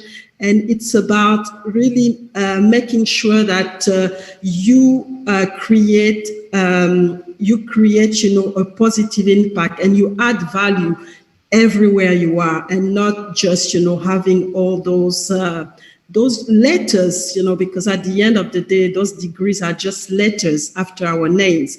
It's not just about that. It's about the real impact that you can make in the life of others, in your life first, and in the life of others. And that's the only way that we can actually create a real development in a country, because, then everybody start to act on what they know, they start to act on their strength, they start to act on their, on their gift. And when you put all the gifts together, it becomes something really exceptional.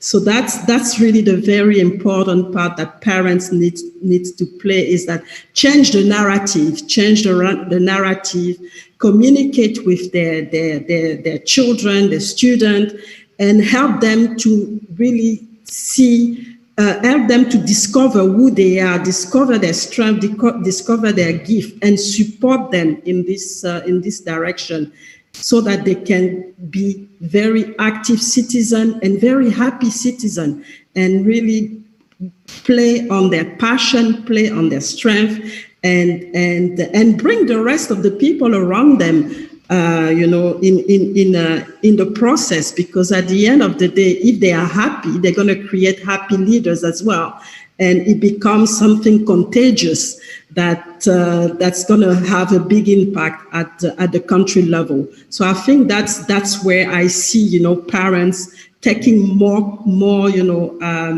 a critical role, supporting their children to understand who they are, to understand the strength that they have, to understand their gift, and be facilitator in the process between the different institutions or in the system, to make sure that, they actually use this gift to make an impact in their country or wherever they are.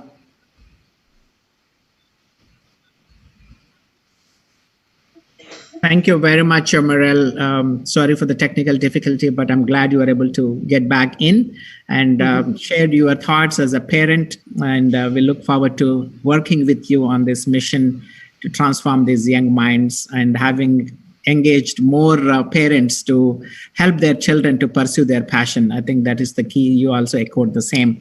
Not living our dreams, but let them live their dreams. I think that's a wonderful message you shared. Thank you so much. And we would like to move on to the program. Next speaker is, we have on the list. Please, MCs, go ahead, please.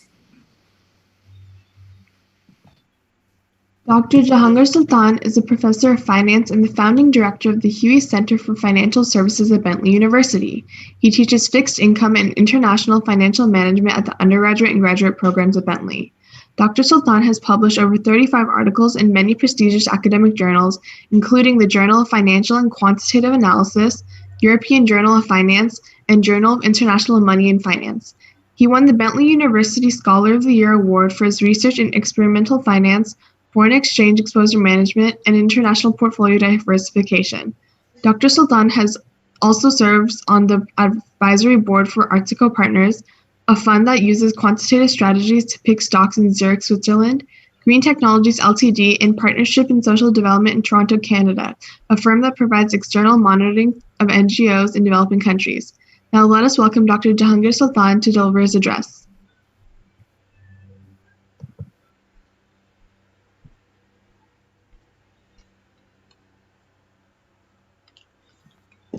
Thank you very much. Thank you, Lead India, for allowing me to share my thoughts. Especially thank you, Dr. Hari Epanapalli, for giving me the chance. Education institutions have been called great equalizers, as by Horace Mann.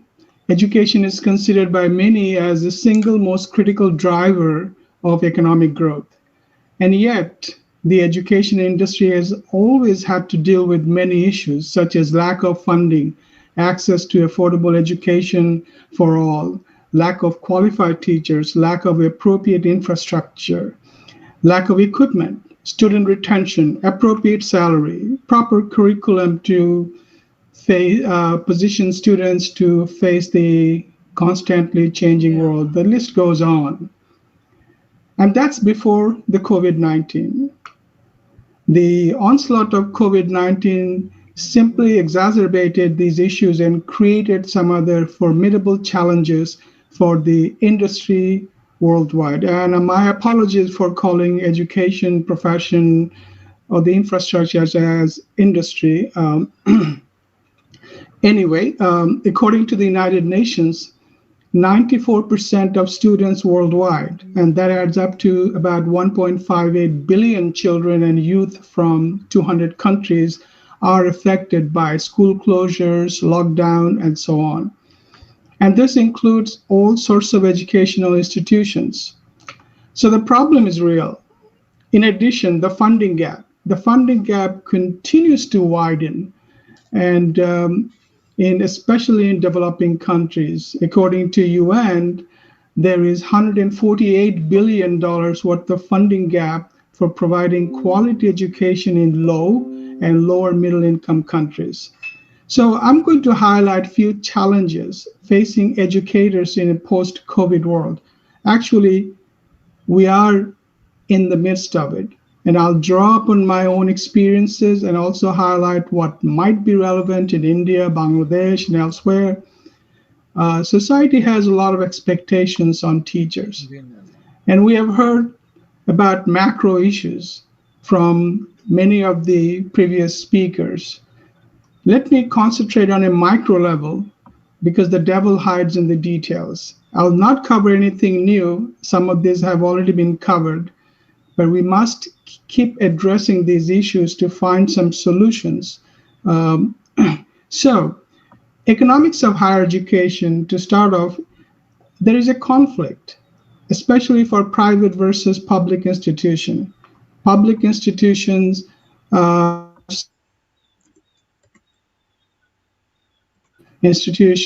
they're revenue constrained, and there's this safety consideration. So they're at conflict with one another. Many schools opt for online mode while others opt for some sort of hybrid or synchronized mode. So with that background, let me highlight a few challenges that teachers worldwide are facing, and these challenges are very, very acute, especially in developing countries. The first is the digital divide. A recent report by Brookings Institution paints a very optimistic picture, and I'm quoting them out of the context a little bit, that students have laptops and greater internet access, which would allow teachers to be more effective with online teaching. We have a different situation in developing countries. Education institutions are facing critical shortage of appropriate technology to deliver quality education, especially through Zoom. I don't know if everyone knows that for a school, it costs thousands of dollars to have Zoom accounts with multiple users. And teachers cannot assume that everyone has a laptop and access to the internet.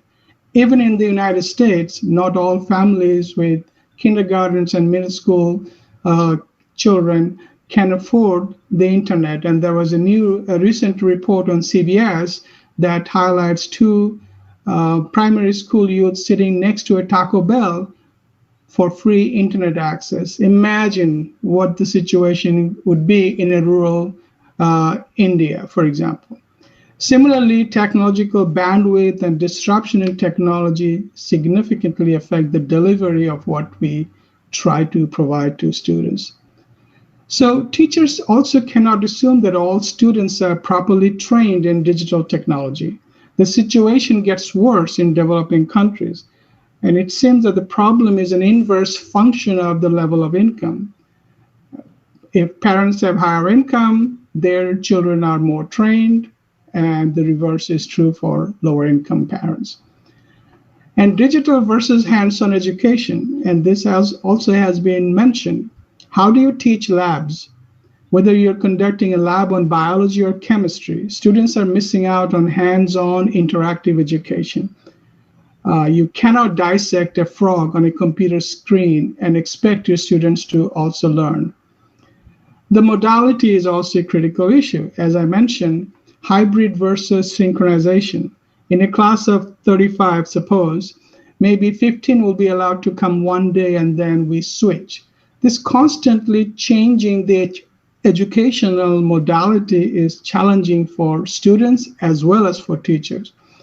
Brookings Institute report also shows that the students learn less in a virtual setting.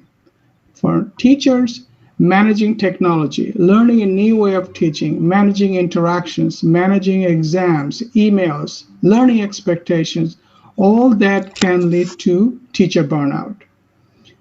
Psychological issues of isolation is a critical thing we often ignore. Staying out of school is demoralizing for young people who need the social interactions necessary for growing up. Education delivered online is an education in isolation with limited face-to-face interaction that affects students as well as teachers. We love hanging out with students, and that's missing. According to a Journal of American Medical Association article, students in a COVID world are now suffering from mental problems due to a unique combination, and I'm quoting, a unique combination of health crisis, social isolation, and economic recession. There is also predicted to be an increasing dropouts among students. According to another report by UNICEF, 40 million children are missing out on early education due to school closures. This is devastating as children need stimulating and enriching environments, social interactions, and learning environments. This has already been mentioned by previous speakers. As I mentioned before, teachers are poorly paid and they lack job security. This is an ongoing problem. As experienced teachers are relatively better paid, they're the first to go when schools face budget cuts and drop in enrollment. The administrators end up hiring less experienced adjuncts, and it's nothing against the adjuncts, but these adjuncts sometimes may not be properly trained and may not have the skill set to deliver quality education. So these furloughs are also demoralizing for teachers as they lose their livelihood. Teacher safety is a crisis. New cases of COVID among students rise as they return to school. Schools have no choice but to shut the school again and move to online. It's a vicious cycle. Teachers are not protected. Regular testing for COVID is possible only for small schools. For mega schools, for example, Arizona State, where there are 119,000 students spread across multiple campuses, with the 60,000 in the main campus, you cannot do weekly testing. For small schools like Bentley, we offer weekly testing, but the enforcement is also very difficult. Next comes the issue of assessment through exams, homework. Very difficult to conduct regular assessments through online methods, even in developed countries, is problematic due to students sharing answers and taking advantage of low monitoring during exams. Hiring proctors to monitor students can be very costly and can also be misconstrued because the system is based on lack of trust between the teacher and the student. That's not good. Sometimes exams are postponed and canceled. And then we also see that many schools are actually canceling in the COVID world their athletic programs. And simply they're afraid of the spread of the disease. And we know how important athletics is for students. So, in summary, the report by Brookings Institute says that COVID-19 will change us as a species, how we live, how we'll work, how we'll interact in the society, and eventually how we will die. The greatest change will be evident for teachers. If we consider education as the greatest driver of economic growth, then it is the responsibility of the government in India and elsewhere to provide adequate funding and implement appropriate policy for transformational evolution of educational system in a COVID world. I'm optimistic COVID will pass, but how we address these challenges now can shape our future generation. We, public and private agents, must act responsibly now. Thank you very much. Thank you. Thank you, Professor Jahangir, for joining us today and sharing some of the challenges that you foresee. And especially a small school like Bentley was able to do certain things, and large schools will have challenges in implementing some of these challenges, especially during the COVID world. Blended learning in particular, I think a lot of changes have to take place for offering the courses. Thank you so much. MCs, next speaker is our Pandit Ramadeen Ramsamouj from Trinidad, Tobago. Please introduce him.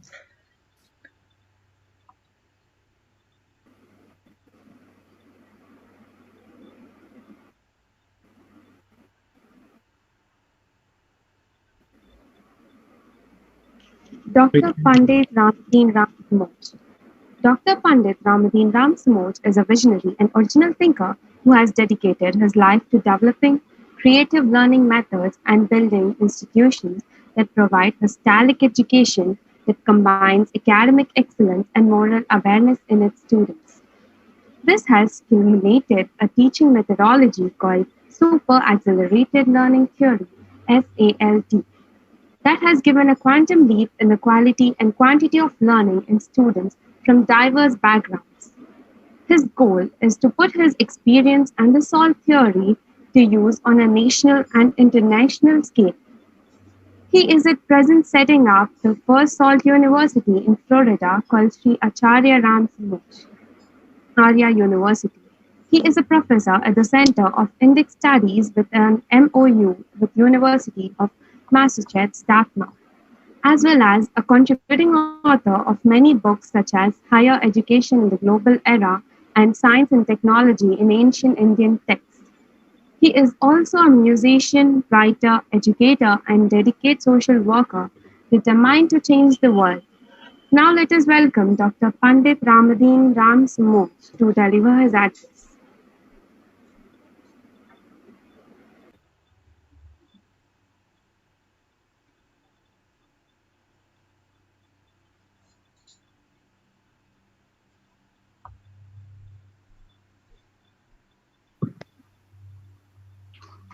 Om Shri Guru Vayave Namaha.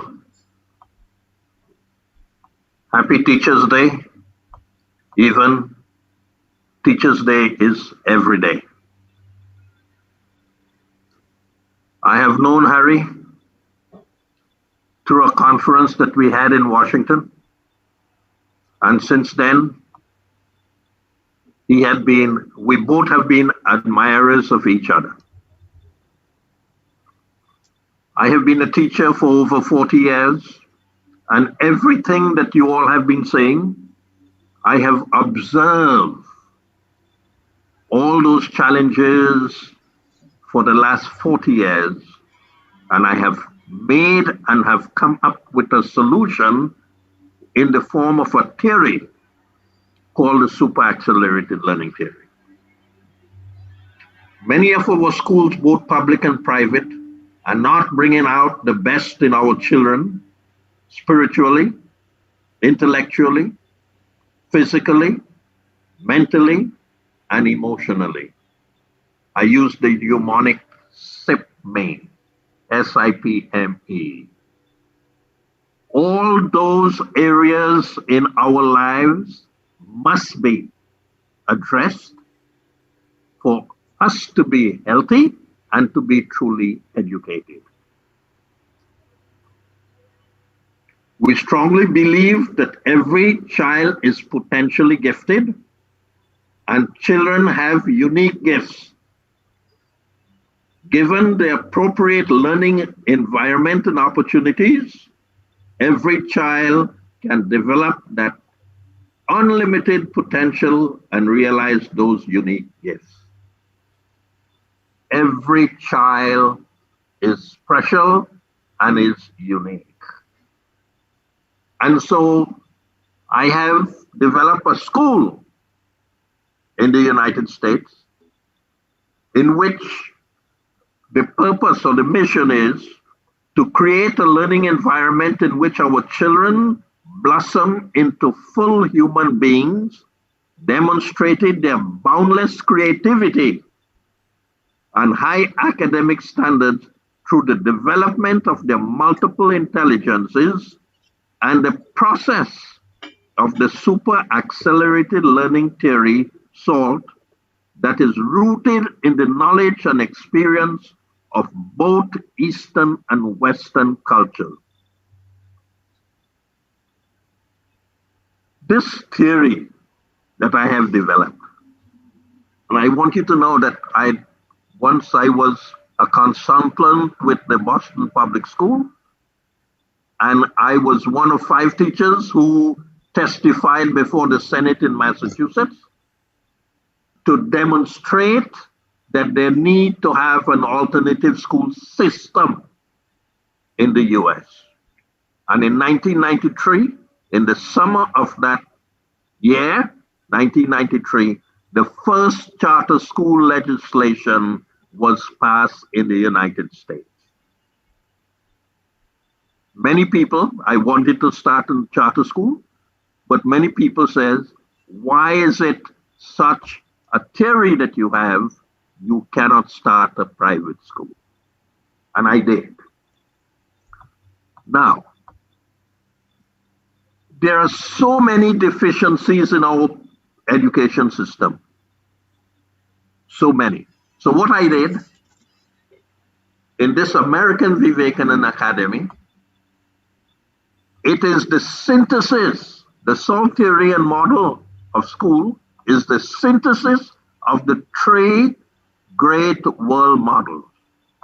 The British system, which we have taken the depth of content, the American system, which we have taken the multiplicity of experiences, and the Indian system, in which we have taken learning, the process of knowing, recall, memory, and application.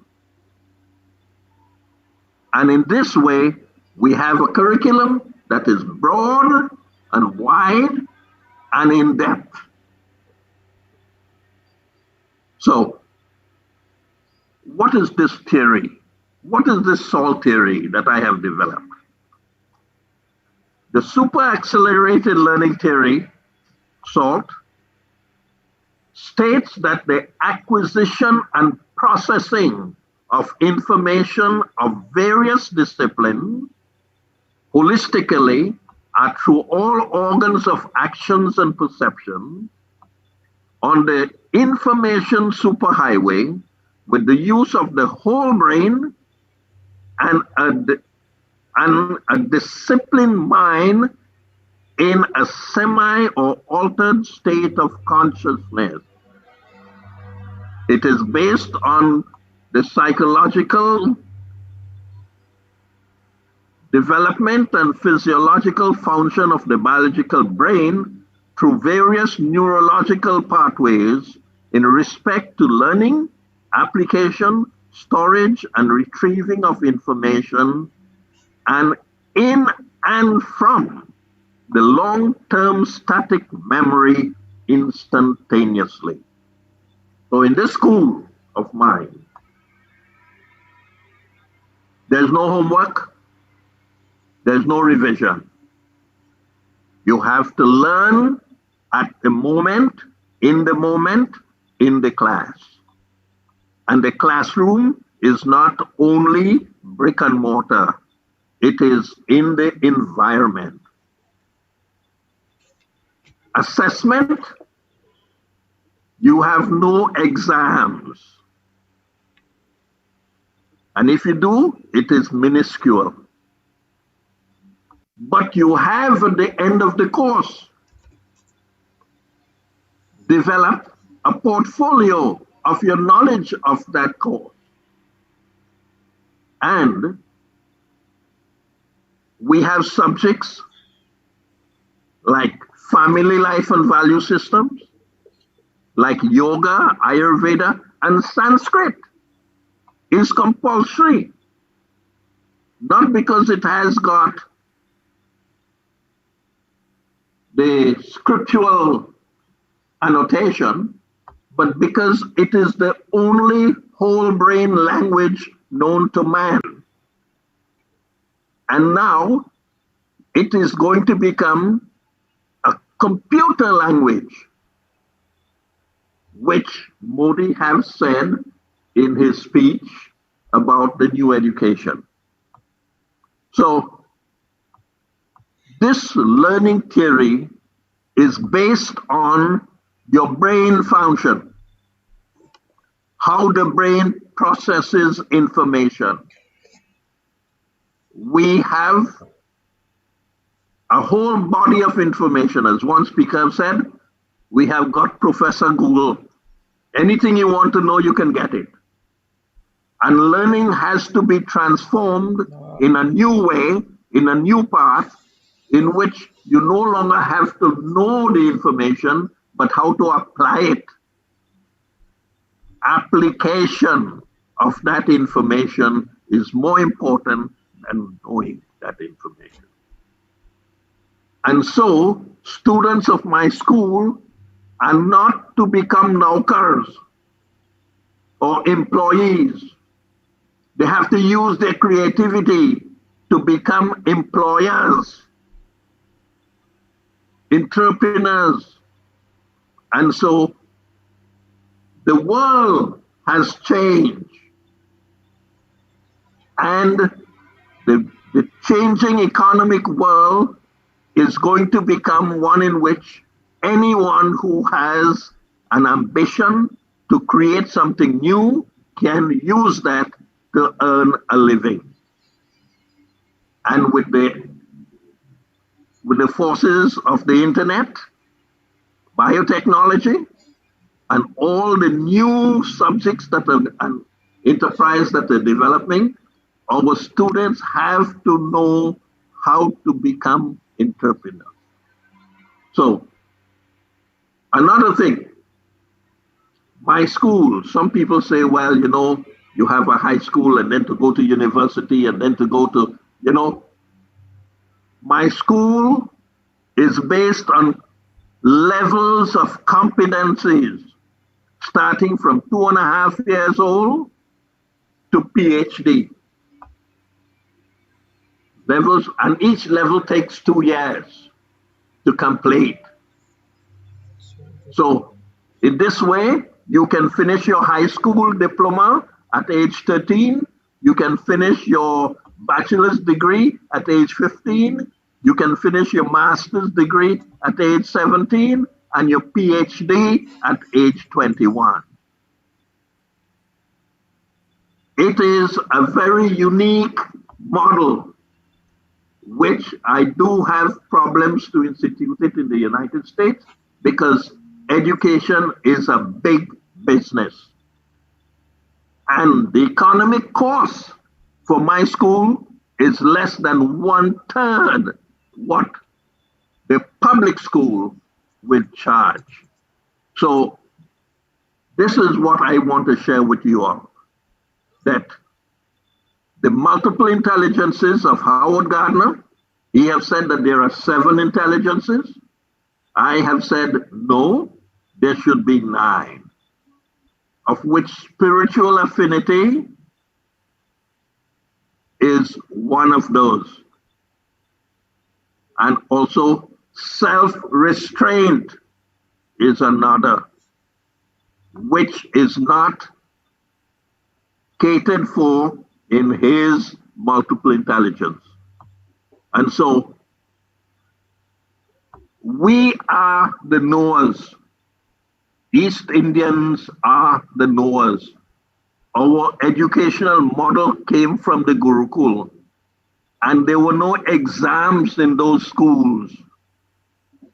The only way that the teacher knew that you learned is if you can teach it well, demonstrate it. And so learning has to be something that you have to get the students engaged, not in the classroom, not in the, they have to be engaged in it so that their interest will be in it. And so in this way, they can learn better. And again, it is a whole brain learning system. Most of our children are going to school and only the whole system is geared towards your left brain learning style, which is logical and linear. That is a very slow system. Using the right brain, there is a thing called parallel processing, which is in computer science almost 300 times faster than linear processing. So if you can engage the right hemisphere of the brain, and if you can engage the whole brain in the learning system, information will be rapid. So in these few words, I want to thank Lead India for giving me an opportunity to express myself in this model of education that have been created almost 40 years now, which I have been using. And listen, I have had students who were 12 years of age gotten into the University of Massachusetts to do their bachelor's degree from a school that I had done in New Hampshire. So I have tested it, I have proven it, and it is now, through COVID, I am doing the school online, 3 hours a day, 5 days a week. And in 30 weeks, one can complete their high school diploma. 30 weeks. There is no need to go through 12 years of learning to complete your high school. There is no need for you to go through 4 years of college to get your bachelor's degree. There is no need to do 6 years to do your PhD. It's how you learn, how you process the information is what matters. And so all what you all have been saying, I have put it in practice. And I have now going to open a university with the same SALT model so that children can go from 2.5 years old through every levels of competencies to the highest level. With these few words that I have said, may God bless you all on this Teachers' Day, and may you Lead India and Hari continue doing the work of the past 11th President, Dr. Alam. Thank you very much. Thank you. Thank you very much, Professor Ram Samoj. It's wonderful to see you. And I did meet your students who went through the SALT program in the White House. I had the honor of meeting them and interacting with them. It's a wonderful program. I think every country should adapt to your program. And we look forward to working with you. We will integrate your program into the Lead India Learning curriculum as well. We would like to see this program is expanded throughout the world, especially in the emerging countries where they don't need to wait, as you rightly said, for 12 years to graduate from high school. And within probably 12 months, they will be able to do that. Thank you. Let's introduce our next speaker, Arun Ayagari, who is waiting in line. MCs, please introduce him. So any comments from the MCs for Professor Ram Samoj? Yes, sir. Thank you, sir, for your valuable words. It is great to hear that SALT theory is helping each and every student in developing themselves, and each and every student is unique. It is happy to hear that homework and exams are not conducted, which also improves more knowledge about the subject, and each and every student wishes to have that in every school. This, I want to add a few points on developing education system by encouraging women of age 30 above who couldn't complete their education due to various issues. We do have open education system, but most of them have fear that age of 30, if they start their studies, they'll get humiliated in the society or their family. Not only studies, but they can also start learning on what they're interested, like singing, dancing, music, etc. We should encourage them by writing articles on women education or conducting seminars. By this, we can build up the self-confidence and also let them know that they are not alone. This can also be a huge inspiration for the younger generation and also dropouts as well. Finally, I want to conclude by saying that government should implement no age limit for schools and colleges or can organize online schooling as well so that they can be graduated and fulfill their dreams. Thank you.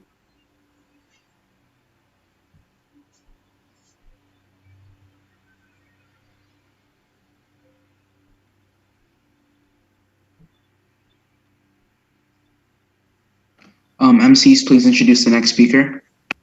Okay. First Lieutenant Arun Ayagari is an editor, journalist, political talk show head, and host. He is an advanced pilot, commercial pilot, drone pilot, first lieutenant in the United States Air Force Auxiliary, assistant aerospace, and assistant IT officer in the United States Air Force. He's also a colonel in the Commemorative Air Force. Arun Ayagari has been honored with a citation by the New Jersey General Assembly for his community service. He is an awardee of the Brigadier General Charles Chuck Yeager Award by the U.S. Air Force Auxiliary. He is also a graduate of the South Brunswick Citizen Police Academy, as well as a graduate of the East Brunswick Citizen Police Academy. Now let us welcome First Lieutenant Arun Ayagari to deliver his address.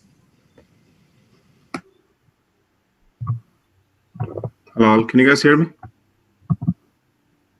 Yes, we can. Hey, good morning or good evening, everybody, depending on where you are. I suffer from a disadvantage of running into repetition, just like any other non-first speaker. So please bear with me if there's any repetition. I'm also in the military, so I'll try to stick to my 7-minute timeline as best as I can.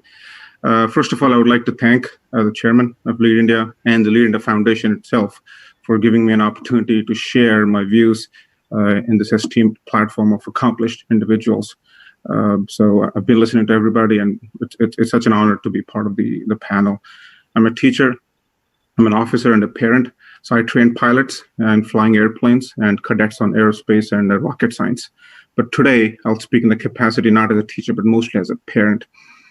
Having graduated from 3 different countries, India, the US, and the UK, I could pragmatically juxtapose and conclude from various education systems.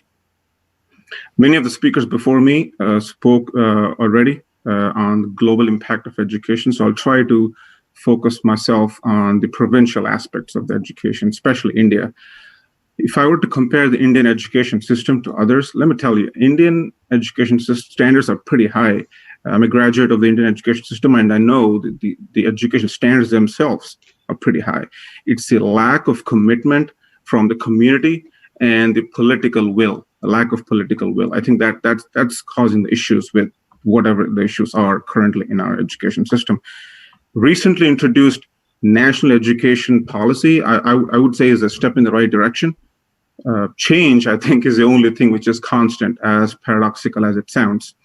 But that's the need of the hour. Change is the need of the hour. Some ideas worth mentioning, I personally think, are technology. For example, I think I'm a glass half full person, not glass half empty. So I tend to look at things differently.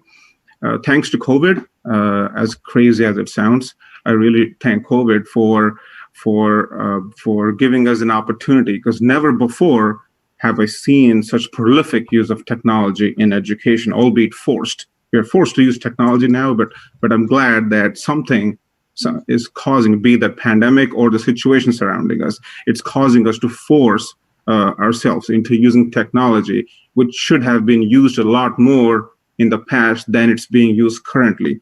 I think this brought changes in teaching, not just teaching, but also learning.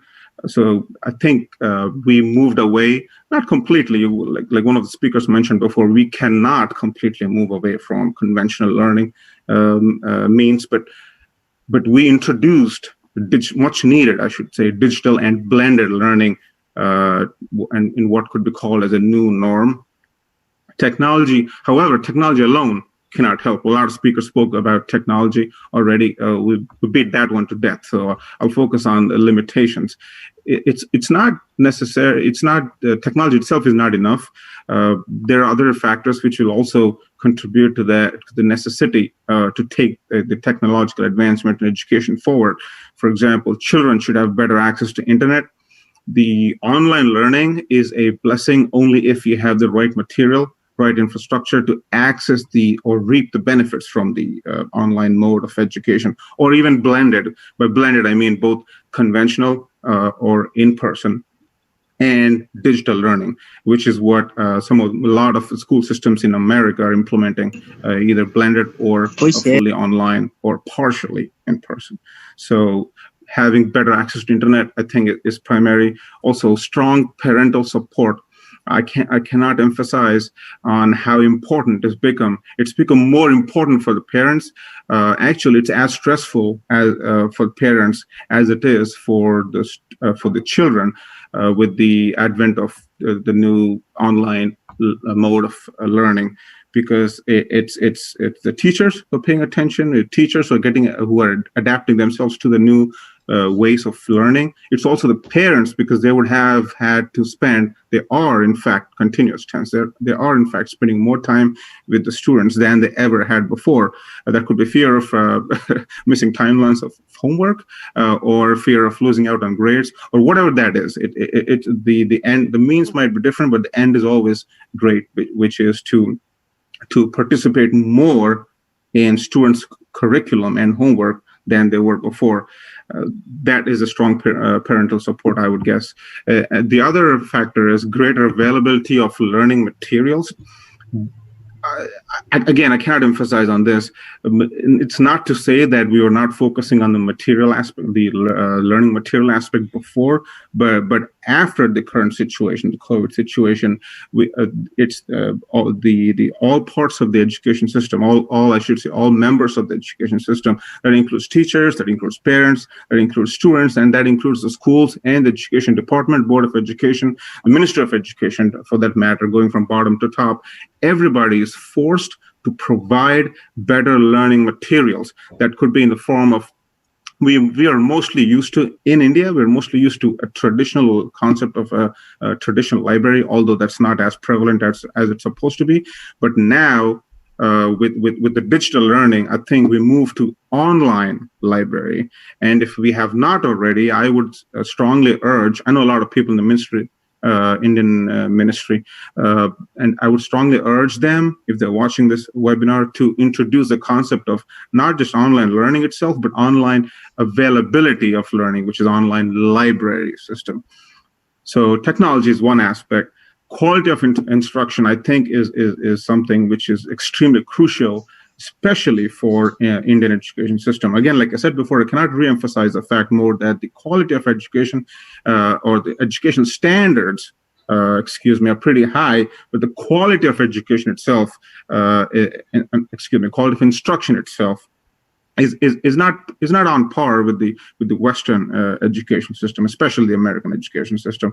We should have stricter standards on teacher qualification.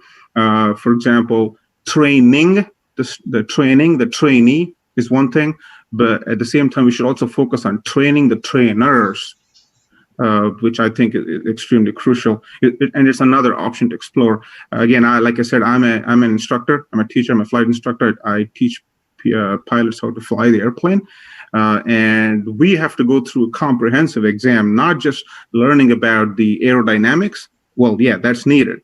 But what's missing in this in Indian education system as part of this analogy is what we go through here is also another test called mostly related to psychology, mostly related to how human mind works. Right, that's putting my teacher hat on for a second.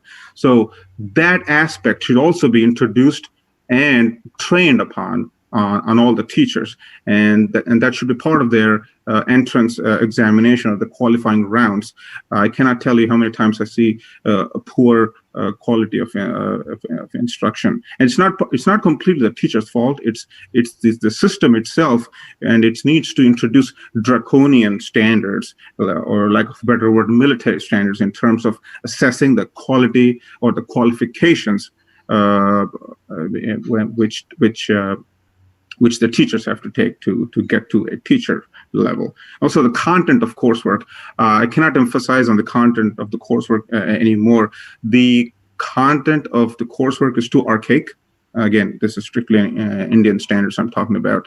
However, I must really appreciate national education policy. The recently introduced policy by the Union Government of India is a step in absolutely the right direction. I cannot tell you how thrilled I am.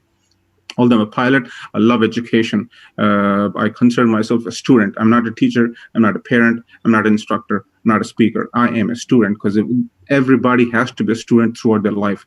The moment you stop learning, your life has come to a standstill, regardless of what role you play in your community, regardless of what your title is. So you got to be a student pretty much every single day. I read hundreds of books, and I can't emphasize more on the importance of learning itself. So the content of coursework is archaic and does not meets the challenges, or it meets the requirements of a competitive world, right? But I do not think it meets the needs of the advancing world. And there's a difference.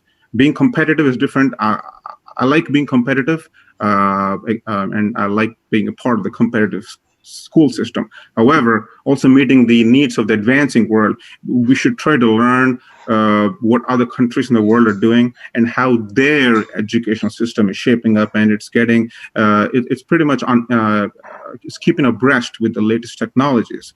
By technology, I don't necessarily mean science.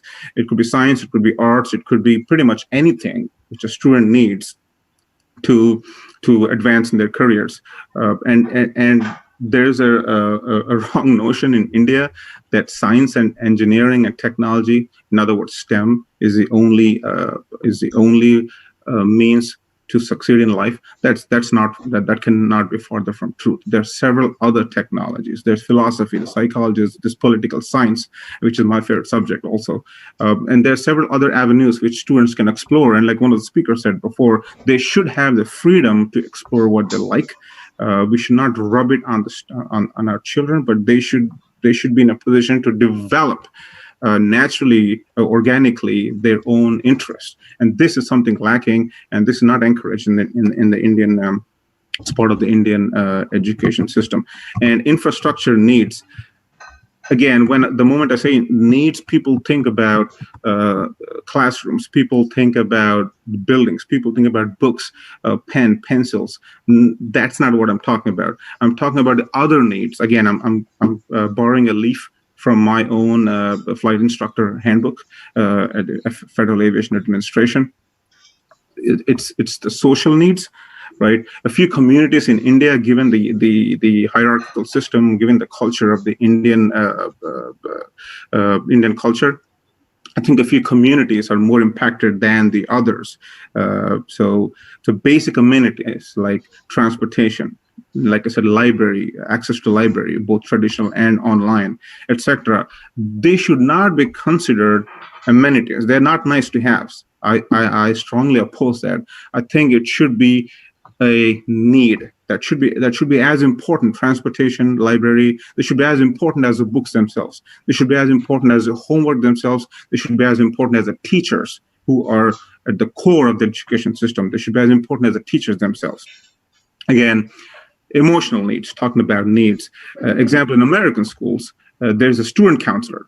And the students, there's a funny name that the students give to the student counselor. They call them as a feelings teacher, right? Where they can share their feelings, their emotions, their problems, any issues they might have with that specific teacher. Separately for male and female, more importantly for female students, and more importantly in South Asian or Asian countries in general.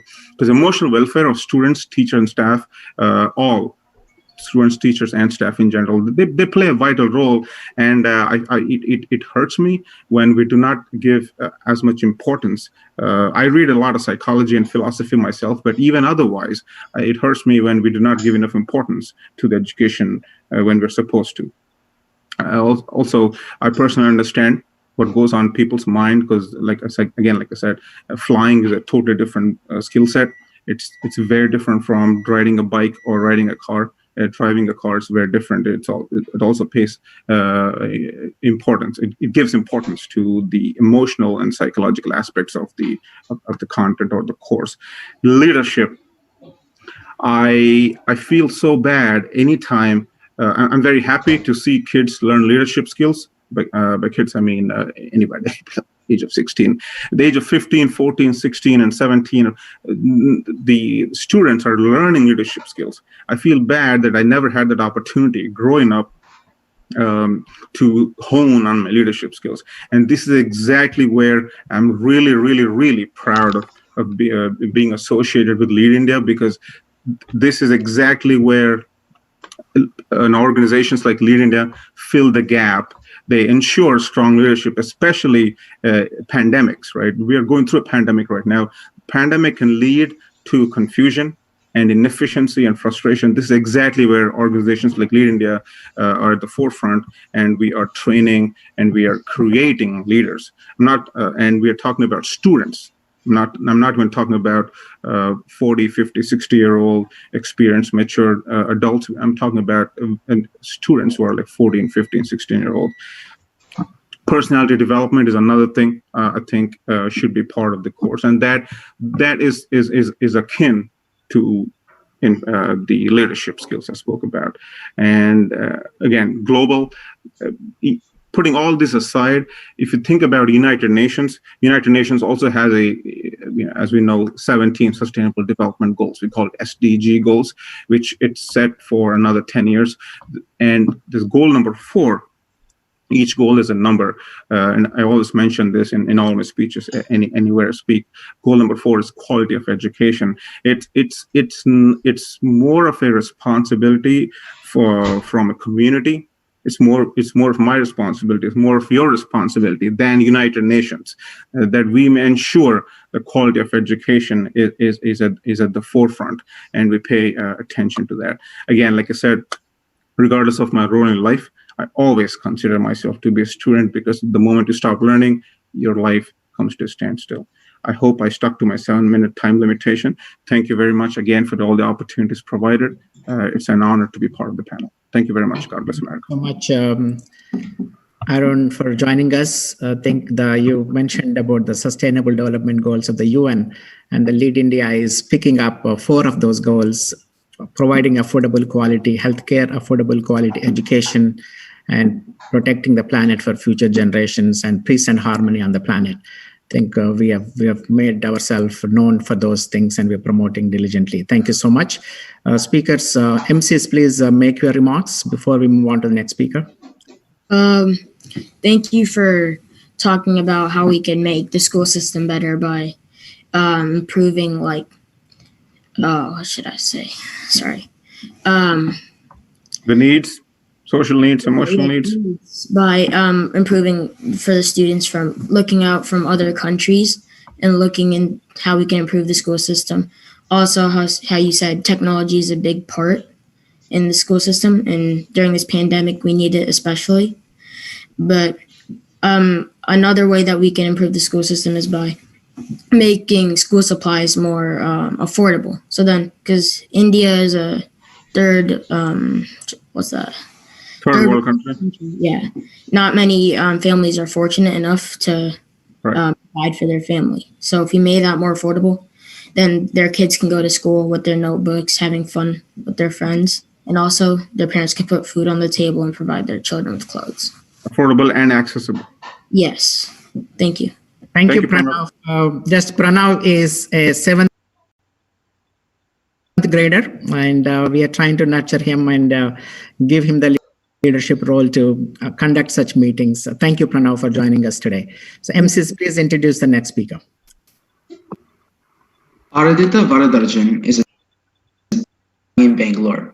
An outgoing, empathetic, and socially aware person, she is the founder and chairperson of the Yuva Initiative, which is a platform for students to network and engage in socially relevant projects. She was an active volunteer to pack and distribute food, staples, and essential relief products with Whitefield Rising during COVID-19.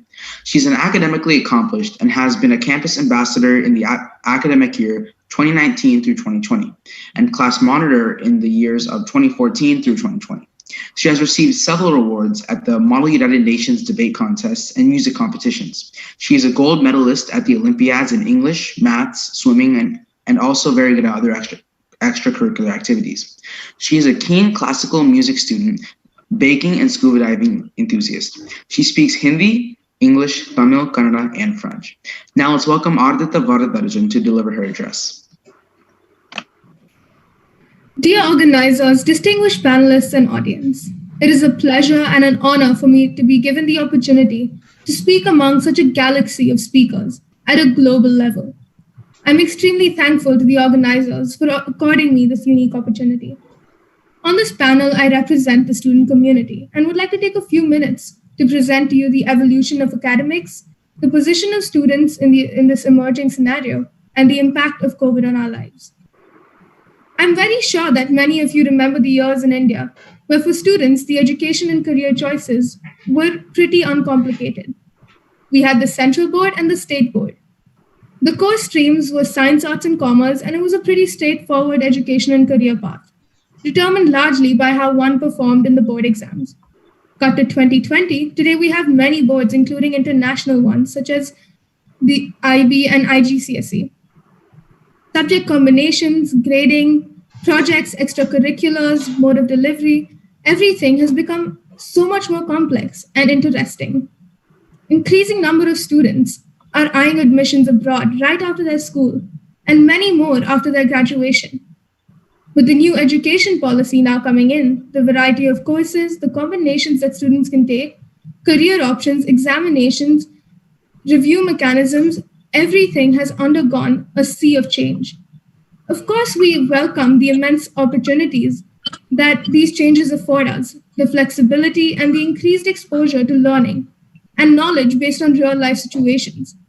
Against this background, we are hit by COVID, which renders the situation ever more complex. Let me take you through a day in the life of today's student to illustrate this more concretely. Most students start their day by 7:45 or 8 a.m. With a couple of short breaks and one long break, school closes by 3 p.m. The digital classroom is a bit contrived. Student-teacher interaction is obviously limited and not as intense as a face-to-face classroom. Most importantly, peer interaction, collaboration, and camaraderie is not possible at all. After 3 p.m., most high school students spend at least 2 to 3 hours researching, doing projects, and working additionally to catch up on lost time, as we have fewer classes online than we would in regular school. The pressure is intense and palpable.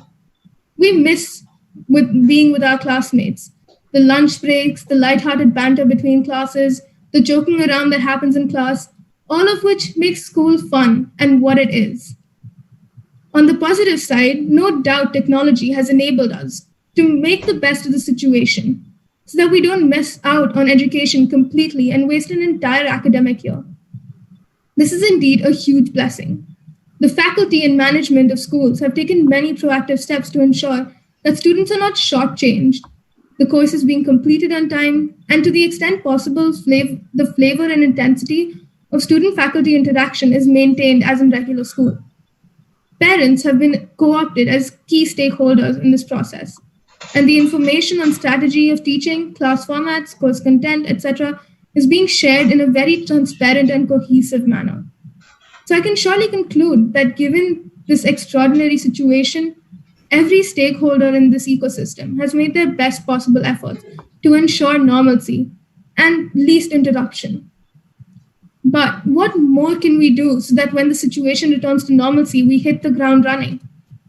This question has been uppermost on my mind, and hence I started the Yuva Initiative, a platform for networking among students from both public and private schools, mentored by leading organizations such as CRY and Whitefield Rising. The objective being to create a platform to encourage ideation from students on socially relevant challenges, to instill a sense of social responsibility among youth, to facilitate mentorship through experts, to aggregate and leverage the work done by various existing student organizations, and to enable the sharing of experiences. Yuva was launched on our 74th Independence Day, which was celebrated on 15th August 2020. In less than a month, we have been able to create a large student following and take on projects. One such project is the book drive we are doing for the Department of Rural Development and Panchayati Raj, Government of Karnataka. We are collecting books for about 5,600 libraries in Gram Panchayats across the state. The COVID-19 pandemic has cut off rural kids from their usual learning activities, and with the reopening of schools getting delayed, this step has been taken to ensure that they do not lose out on the knowledge capital that will ensure them a bright future.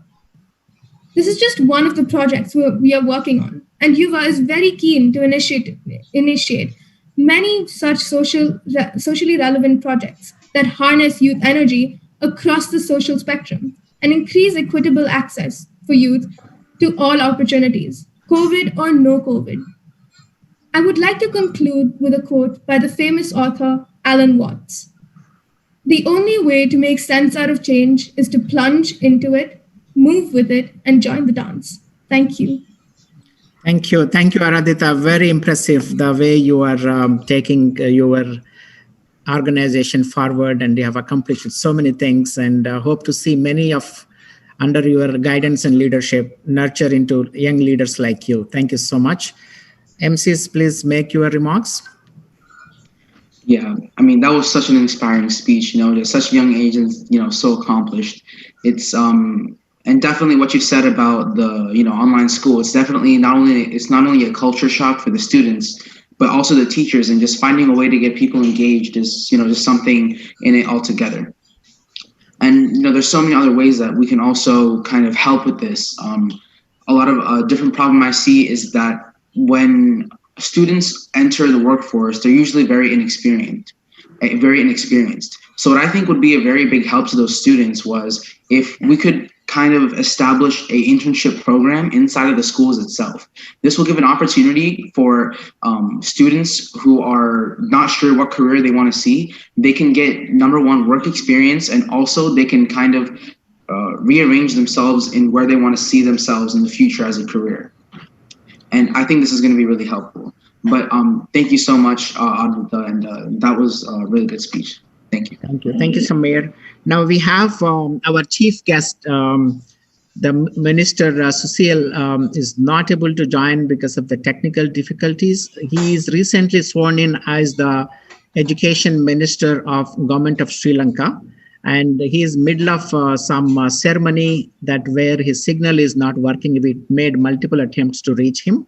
And when he gets eventually connected, he will speak before we conclude the session, hopefully. But his son, based in Washington, D.C., Mr. Lahiru Devinda, is going to make quick remarks and convey the minister's message.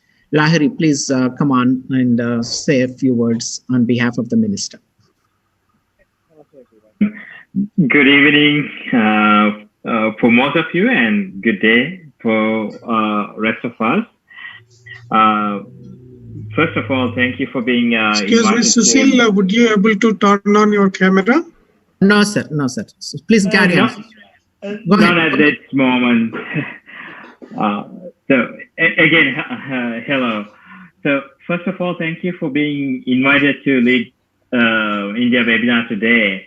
And like Dr. Harry said, due to unforeseen circumstances and technical difficulties, my father wasn't able to join, but we have been hearing the webinar on and off, and one thing that both of us agreed is it's a great panel today, and speakers from many different backgrounds, diverse speakers today, and happy Teachers Day. And I'll keep my message brief in the rare event that my father was able to join either later today or sometime in the future.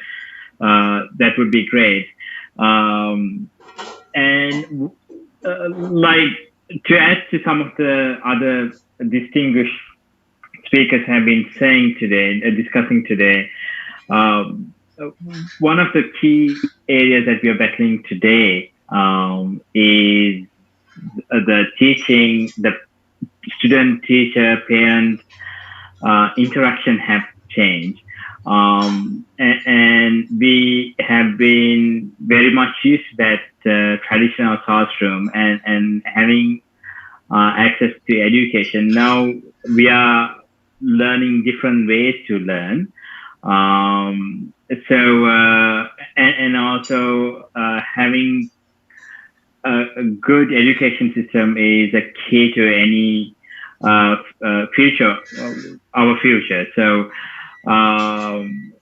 like I said, I'll keep my message brief. I think the key is quality education and at a reasonable cost, affordable cost, and the relationship between all three stakeholders who are teachers, students, and parents. So with that, I'll end my brief message, and we look forward to joining on a either later today or on a future webinar. Again, thank you, and have a great day. Thank you. Thank you, Lahiri, for making sure that your father's message is conveyed, and unfortunate that he could not join us. But we'll include him in our future webinars. And I'll try to continue to reach him in the next few minutes before end the session. If we're lucky to connect him, and he will be joining us. If not, so we will move on to the next speaker. Sanjana Yadluri is the next speaker. Okay. MCs, please introduce. Sanjana Yadluri is a 15-year-old high school student with an inspiring goal of becoming a champion for youth across the world, and strives to empower and transform them into responsible and high-performing global citizens. While maintaining a 4.0 GPA in school, Sanjana also volunteers with her local food pantry and senior home, plays field hockey and basketball at her school, and is a part of her school's student government as class president. Aside from all of these impressive extracurriculars, Sanjana has even started her own business named Slimes to Go. Sanjana also participates in pageants and has won the Maryland State Queen title 3 times. In the future, she hopes to become a pediatric oncologist in order to advocate for pediatric patient health. Sanjana also plans to open a school for the visually impaired as part of her Vision for Life initiative, and receive a deal on Shark Tank for an innovative device to serve the visually impaired. It is my honor and privilege to invite Ms. Sanjana Yadluri to deliver her address. Namaste and hello, everyone. I'm a high school student in the great state of Maryland, USA, and I'm delighted to share that I am an accomplished varsity basketball player, a 3-time Miss Maryland, which is an integral part of the National American Miss pageant system, And most recently, I was formally declared as the runner-up at the prestigious 2019 Nationals event held annually. Through these competitive events, I've discovered my passion in spreading awareness for traditions and cultural appreciation while empowering our youth as a pivotal part of my engagement in my eminent program termed as Cultures of Compassion. It is my honor today that I will be speaking from a student's perspective about how the challenging global issue of COVID-19 is impacting and reshaping our overall education, learning experiences, and the dynamics between parents, teachers, and us students. Teachers have three loves: love of learning, love of learners, and the love of bringing the first two loves together. I salute all teachers who are igniting minds of youth and creating conscientious citizens. The COVID-19 pandemic has taken away our mobility and freedom, the two that we cherish the most. We are all, with reason, under an unbelievable amount of insurmountable stress and very highly concerned about our education in the immediate and long-term future. It is telling that our schools and colleges are restricted, events that we rejoiced and indulged in that we were looking forward to have been moved or canceled, sports put on hold, and graduation ceremonies sadly gone. I, along with many other students, would much rather be at school right now, as that is always our first choice, attending classes, being with our friends, and experiencing hands-on learning. Social interaction keeps us strong, and it helps us learn to be ourselves. This includes interaction with both teachers and parents, in addition to friends and peers. Yet, through these tough times, we have all had to adapt and find new ways to learn, cope, and connect. The single most common factor for children who develop resilience is a stable and committed relationship with a supportive parent, caregiver, or other adult, like a teacher. It's fair to say that this pandemic has brought us closer together in ways we never expected or experienced. While we haven't been able to shake hands or share a hug, we have always been able to see eye to eye. Technology, which is in our DNA, has allowed us to convene, to share ideas with not only our friends and family, but with the whole world. What used to be conversations among a small group has become dialogue among many, sharing and learning. I also never thought I would say this, but enough technology already. The bad news is that that isn't possible, as we have out of necessity switched to virtual living and learning. The good news is that us students can and should adapt, and from what we learn today will change the world tomorrow for all of us. We're used to talking to other kids in the classroom, asking questions without fear, coming in during lunch or before school for additional help, and that has all been gone and suddenly taken away. However, we should all be willing to work together and make it as close as possible to how things used to be. We all should acknowledge that teachers are also learning and delivering at the same time as they navigate through these unprecedented times. Teachers and school administration should work together to deeply understand and apply, knowing that students are quite different in ways we process information, learn, and interact. We sincerely thank and encourage teachers who are being creative and fun and finding interactive activities that a diverse set of students will enjoy, engage, and enrich their learning experience with. Now, let's not forget another key stakeholder in this triangle, our parents. If it wasn't for our parents, none of us would be where we are today. The love and wisdom they instill upon us is something that can never be forgotten. Our happiness and health, our happiness and well-being is their happiness and joy. In fact, parents are our very first teachers. During these times that we are stuck at home, parents are considering their child's needs for education, safety, social contact, and leisure time to further help us balance and succeed. This break has been far more than any vacation, and it hasn't been easy. Yet parents are respecting us and dealing with all reactions accordingly to further help. Parents who are surfacing the strengths and weaknesses of their children through moderation and respect for freedom and independence are helping us to be as hopeful as ever. Make no mistake, our teachers and parents are going through these tough times as well, while adjusting how they teach, work, and interact with their colleagues, family, and friends. We need to acknowledge and adjust to the new normal and be sensitive in ways we conduct ourselves at home and online. I strongly advocate that the three key stakeholders, students, teachers, and parents, should learn to trust each other, get creative, and develop a roadmap for a hybrid learning model.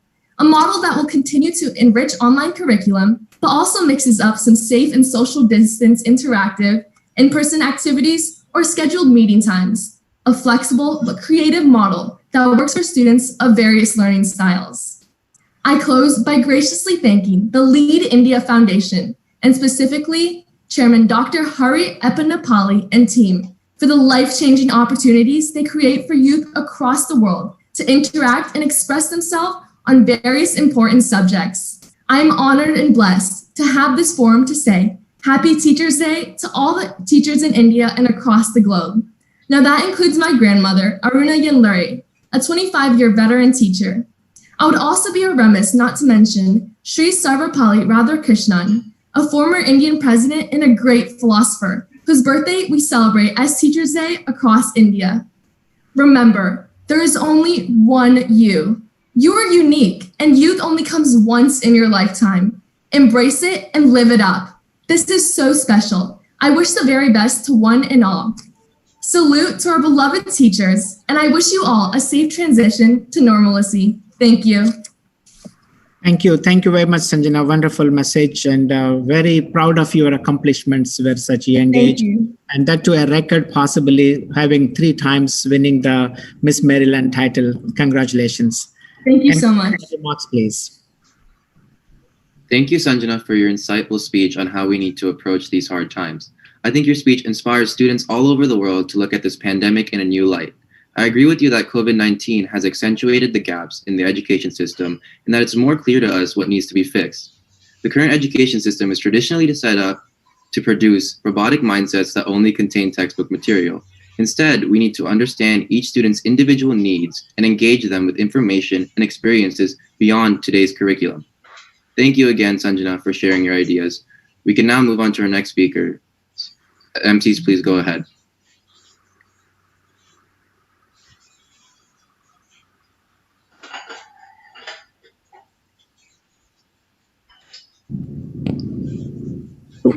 Aziza Raja is a 15-year-old high school student from Cape Town, South Africa.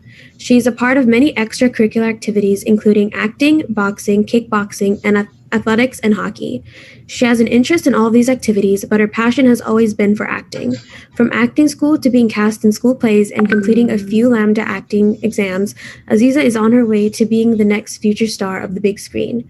She also has notable achievements such as winning first place in inter-school athletics, being selected for the hockey team, and winning various student awards. Let us give a warm welcome to Aziza Raja and invite her to deliver her address. A very good day to all the members of the panel and to all the viewers. I am delighted to be a part of this webinar with such an esteemed group of people. I intend to share some information about South Africa's current position with the challenges faced because of COVID-19 and how it impacted our education system. South Africa was already at a disadvantage pre-COVID-19 pandemic, only coming 26 years out of apartheid. The schooling system was already failing many students due to the divide of racial groups by giving different opportunities to different races. People of color received an inferior education, whilst these discriminations no longer exist in schools today. Those circumstances left the government struggling with the education system and trying to get them on par with the rest of the world. Now, the COVID-19 pandemic has made those problems we were facing even worse. Majority of 2020 has been about online learning, which in some cases was a huge problem due to many students not having access to their online classes because of financial issues. Half of the year has been a complete disaster and a loss for most government students, whereas students at the private schools have still been able to continue their academic year through online classes because their normal school life has still been the same, but just at home. From my experience, I'd say studying at home was something new and nice at first, but got very, very challenging over time. Sometimes the Wi-Fi would cut on my side or the teacher's side, and as a consequence, I would have to miss half of the class. The call would also lag sometimes, we wouldn't be able to hear the teacher while she was trying to teach us. I'd also personally say that it would be better learning in a classroom where I can ask the teacher questions if I do not understand something, but in that case, we never really had a choice. Even in the cases where technology is obtainable, it's not always possible for students from low-income communities to have access to a quiet space to do work due to overcrowding and everybody living on top of one another. With large families living in small spaces due to the lack of understanding, quality of education, on poor delivery of information in rural areas, poverty-stricken areas, students therefore feel that education is a waste of time. The pandemic had already put a lot of stress on South African families, but parents who have children with special educational needs faced even greater stress without adequate support. The younger kids, on the other hand, needed way more attention and help. The parents needed to fill in those gaps as a teacher to make sure that their kids stay on track with the work. And the reality is that not all parents really had the time to be sitting with their kids due to them also having work that they need to complete from home. The COVID-19 pandemic also made a lot of people lose their jobs. A lot of people had to retrench and lay off employees. When people with families lost their jobs, it became a huge problem for school fees. Parents couldn't pay school fees, which meant that those students lost a lot of valuable time for education. The quality of education also differs in different areas throughout South Africa. Private school students are given the opportunity to be exposed to different types of teaching and learning. Classes are smaller in a private school, which makes it easier for the teachers to teach and the students to learn. That's also where most of the government schools are failing at the moment. When comparing government schools in underprivileged areas to those in a higher class, despite both areas having government schools, those in the less fortunate areas are under-resourced and not properly equipped to provide quality education. There is a high lack of exposure to the students in the government schools. There's a poor quality of teaching in a poor infrastructure. There is high dropout rates as well. Stakeholders are disturbed about the inequality gap being further widened because of COVID-19. We as a society cannot put sole responsibility on teachers alone. Proper infrastructure should be put in place in order for teachers to do their jobs effectively and efficiently. You cannot expect to have 30 to 40 students in a class and one teacher. The consequences of that is that not all those students will get one-to-one time with the teacher. Now that schools are reopening, it will be harder for the government schools to reopen. Private school students are opening earlier due to having the right infrastructure with not a lot of students. It would be easier to socially distance because there aren't that many students in a private school. Private schools have the money for proper sanitation and extra masks if needed. If the schools have the right equipment, it would be 100% okay for the students to return back to school. I must say, being back at school is really different and not the same. Sitting in the class the whole time with the mask on, it's really hard trying to communicate with your teachers and friends during lessons and at break. Now, going to the statistics of education in South Africa. If the government were to educate more students and properly, you will get well-educated citizens that would productively contribute to the economy. Uneducated citizens leads to unemployment, and unemployment leads to poverty. From the Stats essay in 2019, the Quarterly Labor Force Survey indicated that youth ages from 18 to 34, unemployment stood at 39.5%.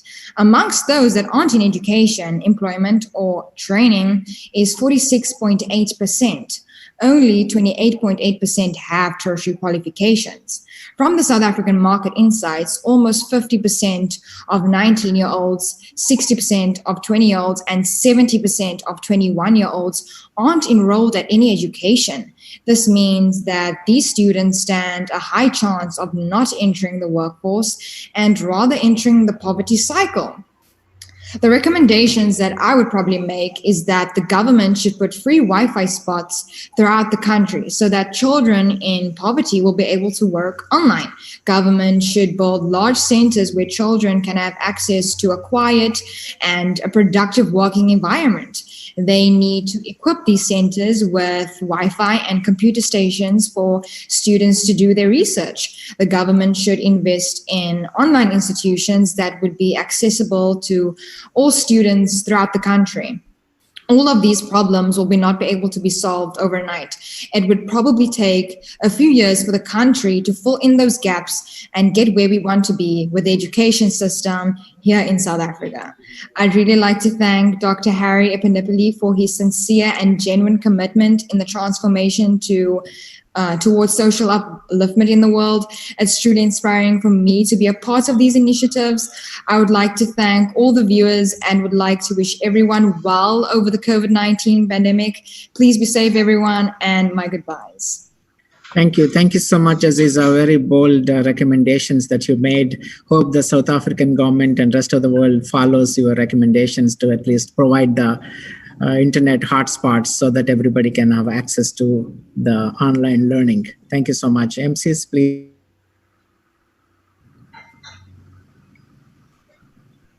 Namrata, you are on mute. Thank you, Ms. Raja, for raising awareness on the racial and wealth disparities in South Africa and the way they are currently being magnified due to COVID-19.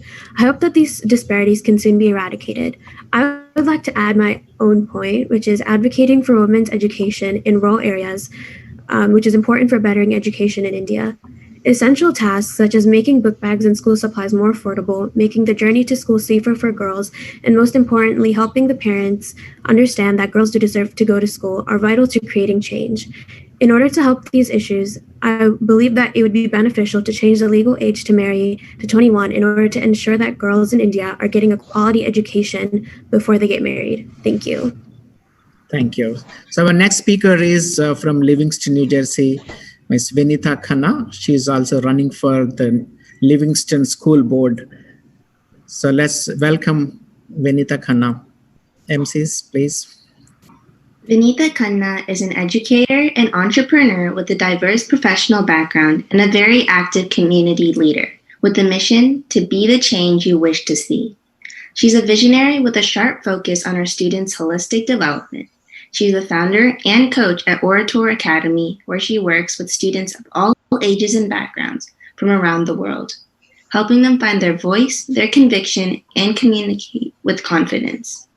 She propagates social skills development and building relational intelligence during early childhood. She's passionate about social and cultural awareness. It is my honor to welcome Vinitha Khanna to deliver her address. Thank you. Thank you so much. Let me start with first greeting everybody a happy Teachers' Day. And whether you are a parent or a teacher or an active community member, you are a teacher to the generations that follow. So starting with Om, Guru Brahma, Guru Vishnu, Guru Devo Maheshwara, Guru Sakshat Par Brahma, Tasmai Shri, Guru Venama. I bow down to Brahma, the force of creation, to Vishnu, the force of preservation, to Shiva, the force of destruction and transformation, to the Guru within and the Guru beyond.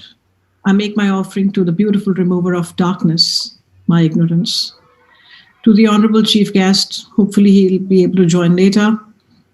To the guest of honor, to the keynote speakers, my fellow guest speakers today, my warm greetings to all. And thank you so much to founder of Lead India Initiative, Mr. Hari Epanapoli, for giving me the opportunity to be amongst you all today and share my views and listen to yours. Platforms like these and brainstorming between diverse professional and cultural mindsets like the ones present here today is a great initiative. This is a global collaboration towards empowering our youth with the vision, skills, intelligence, and resilience to be the leaders our world needs going forward. A nation is only as progressive, strong, and thriving as its citizens. And the citizens will only be as progressive, dynamic, grounded, and successful as the education they receive. The moral burden is on the adults of the nation to lead by example. And that's exactly why we are here today with the Lead India Initiative. We are as diverse a panel as could be in terms of gender, race, culture, profession, and even generation.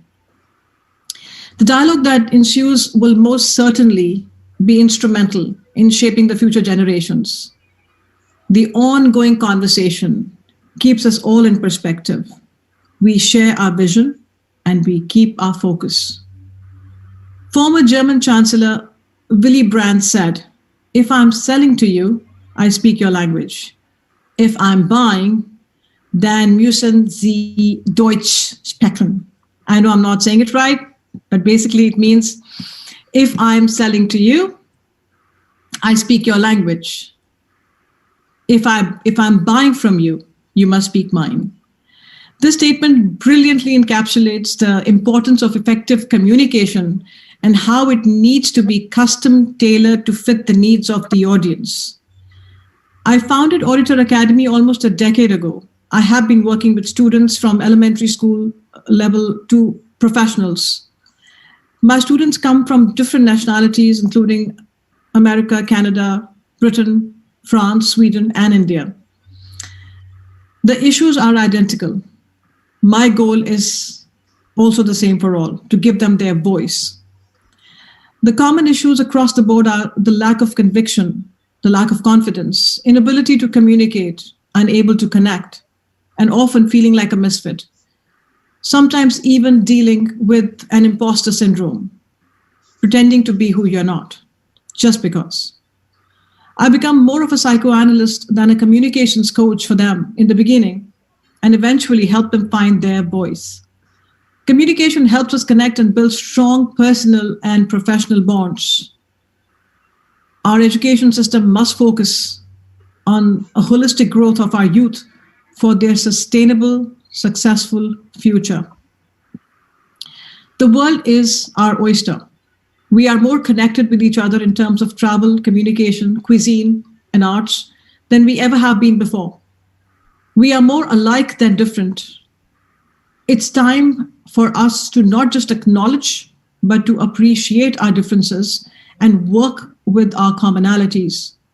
I say appreciate our differences purposely, for we must understand that it's acceptable to be different. One doesn't need to agree or disagree. One just needs to learn to work with it. Our world needs diverse expertise and skill sets. To raise global youth who will take on global careers and go on to be global leaders, we must emphasize to them the need and the ease of navigation through good social skills and smart relational intelligence. Our youth must embody the knowledge, the skills, and the elan of a leader. Educational achievements, cultural awareness and sensitivity, courage to take on challenges, clubbed with an insatiable need to know more and do more, will lay out the roadmap to success. We need to empower our youth to transcend mental, social, cultural, and professional barriers to realize their best potential, to enjoy being who they are and be the best version of themselves, like many other speakers have said before. There is strength in diversity, cultural, social, and professional. Each one depends upon the other. And we need all. We need the diversity. That is our strength. The amalgam, the overlap, or fusion as we commonly call it, is often more palatable to the masses and more comprehensive as it allows all to understand, appreciate, and connect better. Besides a clear understanding and appreciation of their rich cultural heritage, the curriculum should also provide for the students to engage in inter-community and international learnings, international cultural learnings. The ability to connect helps human relations and global trade. Our youth needs to grow beyond the home and make the world their extended family, as we say in Sanskrit, Vasudhaiva Kutumbakam.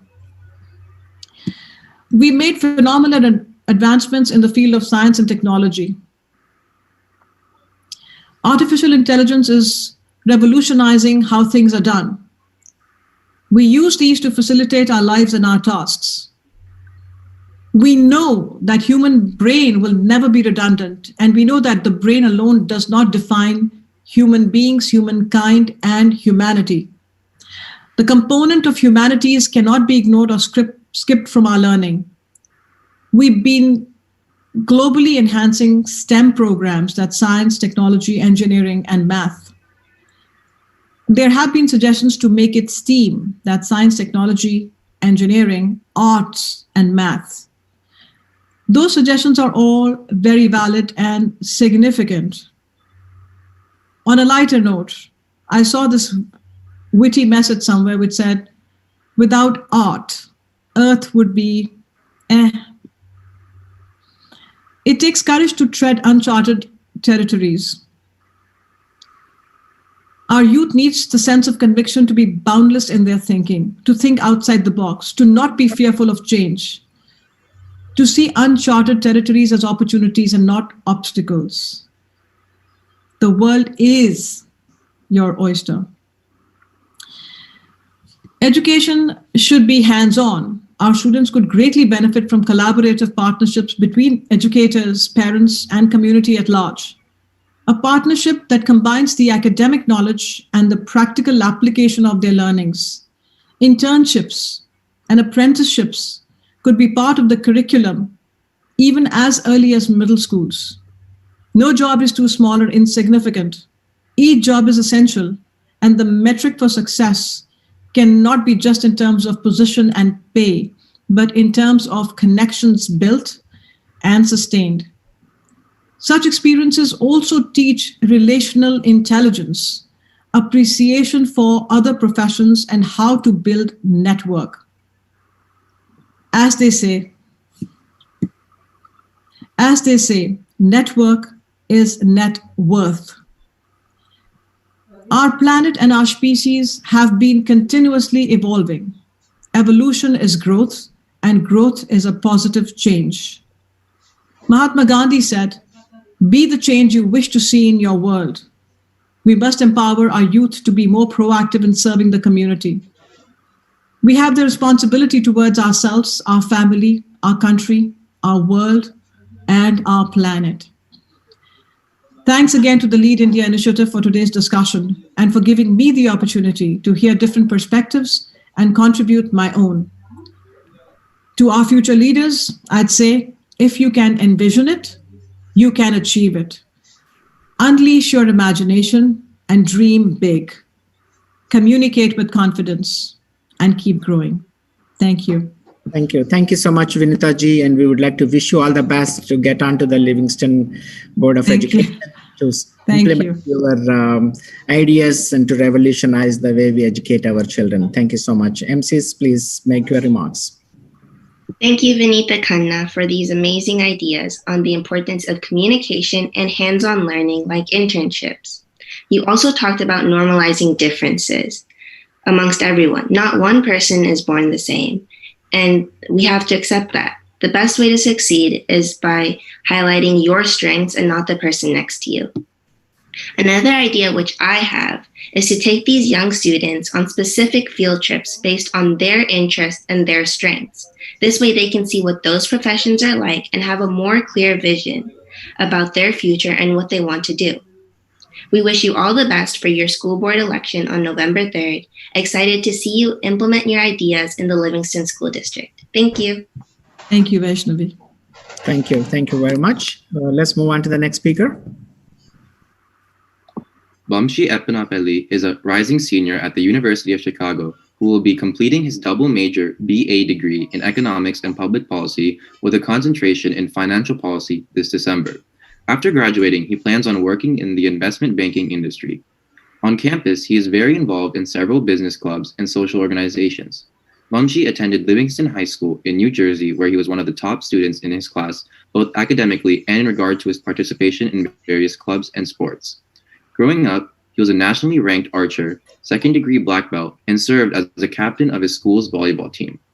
He also has experience with scientific research as he worked 2 summers under one of the world's leading stem cell surgeons in the Northwell Health Hospital System, who published an article on immunology in a popular medical textbook. Now let's welcome Vamshi Eppanapalli to deliver his address. Thank you, Sai, for the kind introduction. So I'm in Chicago right now. Just got here for my final semester in school. Very glad to be a part of this talk this morning. Heard from a lot of great speakers, a lot of great ideas. I just want to share my own perspectives and my own ideas on the topic at hand. Education policy and economic policy have been a cornerstone of my academic interests since high school. I've been very involved with the Lead India Foundation. I served as the youth coordinator during my time in high school. I traveled to India nearly every single year since middle school to work with different schools under the Lead India program, interact with students from all different kinds of backgrounds, those who are non-resident Indians in the United States, who are working as volunteers and want to give back to the community, and also those underprivileged individuals who are in India and learning their perspectives on education and how they want to better the world from where they come from. And since then, I've gained a lot of experiences from a lot of different perspectives and put together my own ideas. So one idea that I wanted to share with you all is I'm writing my bachelor's thesis for the Public Policy Department. I'm actually on the board of the Student Advisory Committee for the Public Policy Department at the University of Chicago. And I'm working very closely with some of the leading experts in education policy at the Harris School of Public Policy at our university on how to basically create the most optimal way to provide education throughout the world to people who may not have access or may not have equal opportunity to certain resources. So first, I just want to speak about my personal experience in the last couple of months as a college student during COVID. I was abroad in Paris from January to March, and that was a great experience until, unfortunately, due to COVID, we were forced to come home and I had to finish my second to last quarter in college online. And this got me thinking about a lot of different ideas of how teaching virtually can be a future for all students across the world in all different kinds of academic institutions. And I believe that this is a future opportunity for all of us to get better access to education, for all of us to provide our expertise and our resources to other individuals via the internet and all these other technologies such as Zoom, FaceTime, different video conferencing technologies. So some of the benefits I've learned about remote learning is the reduced costs, of course, the ability to teach countless more students that you can't necessarily fit into a classroom or a lecture hall. You're able to communicate with them virtually through these very large video conferences. And that really reduces the cost and administrative burden on a lot of these schools. And one issue I've noticed as soon as coming to college is, as you've all learned and been following the news recently, a lot of COVID outbreaks have been occurring with students who've just got back to school after months of being at home. And it's very difficult to enforce these social distancing ideas among students who are, in their late teens, early 20s, who just want to meet with their friends and hang out. It's very difficult to enforce these policies without, the use of law enforcement. School policy really doesn't have the jurisdiction to oversee all these different off-campus events that students are engaging in. And one idea that was floated around in the public policy department among my fellow board members was the idea of reducing tuition and just completely having school virtual online for students in the fall. And the only issue here is the conflict of interest, which I've noticed between the university administrators who, want a return on the tuition payments from the students. So they offer the in-person instruction. However, it comes at the cost of public health to our administrators, people living around in and around campus, running their businesses, and students as well. And so it's a huge risk that I've noticed that the schools, unfortunately, haven't been taken into account as much as I would like to see. And that's where one benefit of remote learning comes in, reducing the risk of transmission of disease and also reducing the costs to the schools and the students as well. And speaking with administrators as a member of the public policy department, we've put forth a lot of initiatives that would aim to continue this virtual learning and virtual discussion moving forward. So a lot of these events, such as panel discussions, which we're hosting with faculty and student advisors and other graduate students, are now being held virtually. And we're trying to get more of the interaction, the interpersonal interaction, as much as we can. So one initiative that we took was having a large panel discussion, then breaking out into smaller breakout rooms, which is facilitated through technology such as Zoom. So you can get more of that one-on-one interaction or small group interaction, which is, I feel like, really lacking from virtual classrooms where a lot of students have their cameras off. You may not be able to follow what they're doing. And it's very difficult to keep track of your students' interaction. And so breaking out into these smaller breakout rooms after a large discussion to debrief or discuss more specific ideas with students and get their individual interests and hear their individual ideas, which is very difficult on a large conference call, is one idea that I had. And this is one idea that I want to put forth in my thesis. I want to discuss the future implications of remote learning and how this can be implemented to, as I discussed before, the underprivileged individuals in countries such as India, where they might not have access to classroom instruction, including them in a remote curriculum at a reduced tuition. So you can create, with the advent of a lot more competition for these elite schools, and it's a lot harder to get access to education with all these new hurdles, including remote education as a supplementary way to include students into the curriculum. So let's say there's someone from an underprivileged background who can't afford to attend a top-tier university, but still has the acumen, still has the interest and academic ability to participate, but may not be able to, let's say, travel, or let's say may not be able to afford, housing. And even with all the great financial aid out there, there's still millions of students from all across the world who are unable to access higher education for this reason. And I think a main cornerstone of my thesis will be how we can include this group into the student body through a virtual fashion. So, recorded lectures is one thing that a lot of universities have been doing as a result of COVID that I think can be streamlined.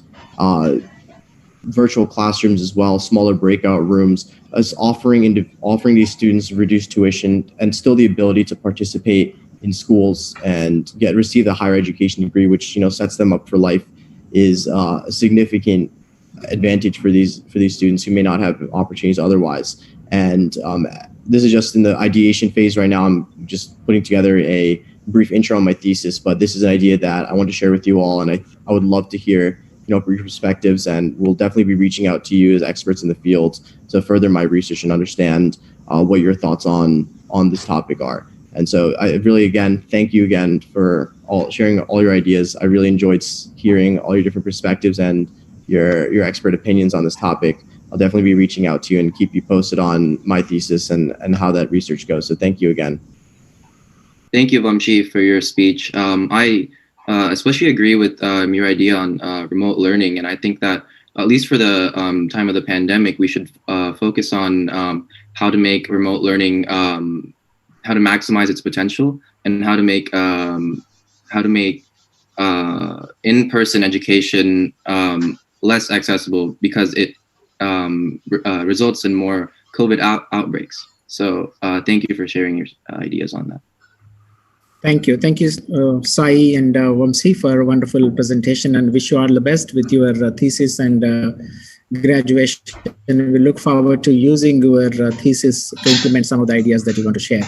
Thank you. Our next speaker is going to be a mentor of Vamsi, who mentored him to get into a college.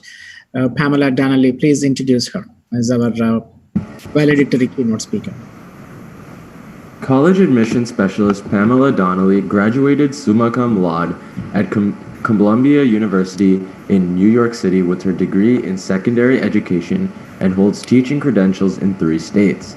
With over 20 years of experience in teaching, she leads a team of highly qualified and trained educators offering one-on-one tutoring and counseling services at Valley Prep, including GPA support in all subject areas through AP level, SAT/ACT prep, list building, essays, coaching, and more.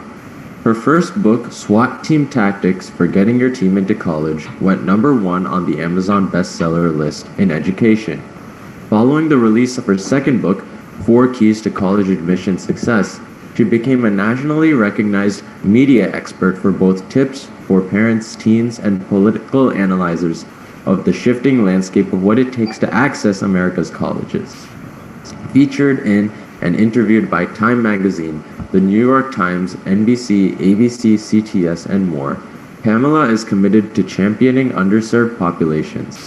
Her love of performance is now channeled towards her mission to equalize access and higher education through her GATE college system. I now have the privilege to invite Mrs. Pamela Donnelly to give her keynote. Thank you so much. And well, good morning from Los Angeles. Good evening to many of you around the globe. Hello, Vamshi. I'm so happy to see you. And Dr. Hari Epanopoulos, so privileged to be here with all of you.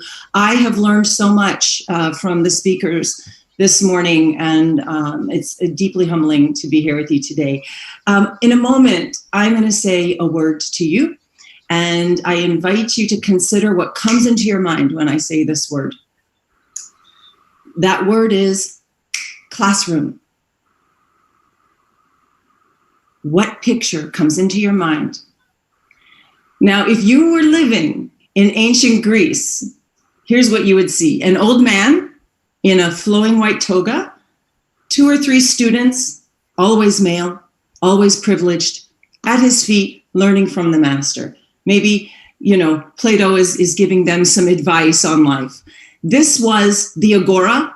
This was the classroom. This was where school took place. In the 1800s in the US, if you had been thinking of this, you would have pictured a woman in a bonnet in the Little Red Schoolhouse. If you ever see this show, Little House on the Prairie, this was education. And so when we think about the arc of history as it bends toward justice and the role of technology in potentially helping us to harness an equitable solution so that underserved students can finally get what they deserve from the educational experience. Truly, we are living in historic times. What an exciting opportunity each of us has to bring our best selves to this and to collaborate. I invite everyone who's hearing this, please reach out to me. Let's collaborate. Let's work together, not only in individual countries, but across the world. I am currently completing my PhD in global leadership and change at Pepperdine University, working on a dissertation called College Access in the Digital Age. So I'm very interested in this intersection of technology and humanity. How do we humanize the education machine? How do we make sure that Zoom does not become a way that we further alienate from one another, but rather that we connect at a heart level, at a human level, at an integrated level? So many people in these conversations we've had this morning have talked about blended learning and what are the modalities. We can talk theory all day long. Theory without actionable, practical ways forward can only get us so far.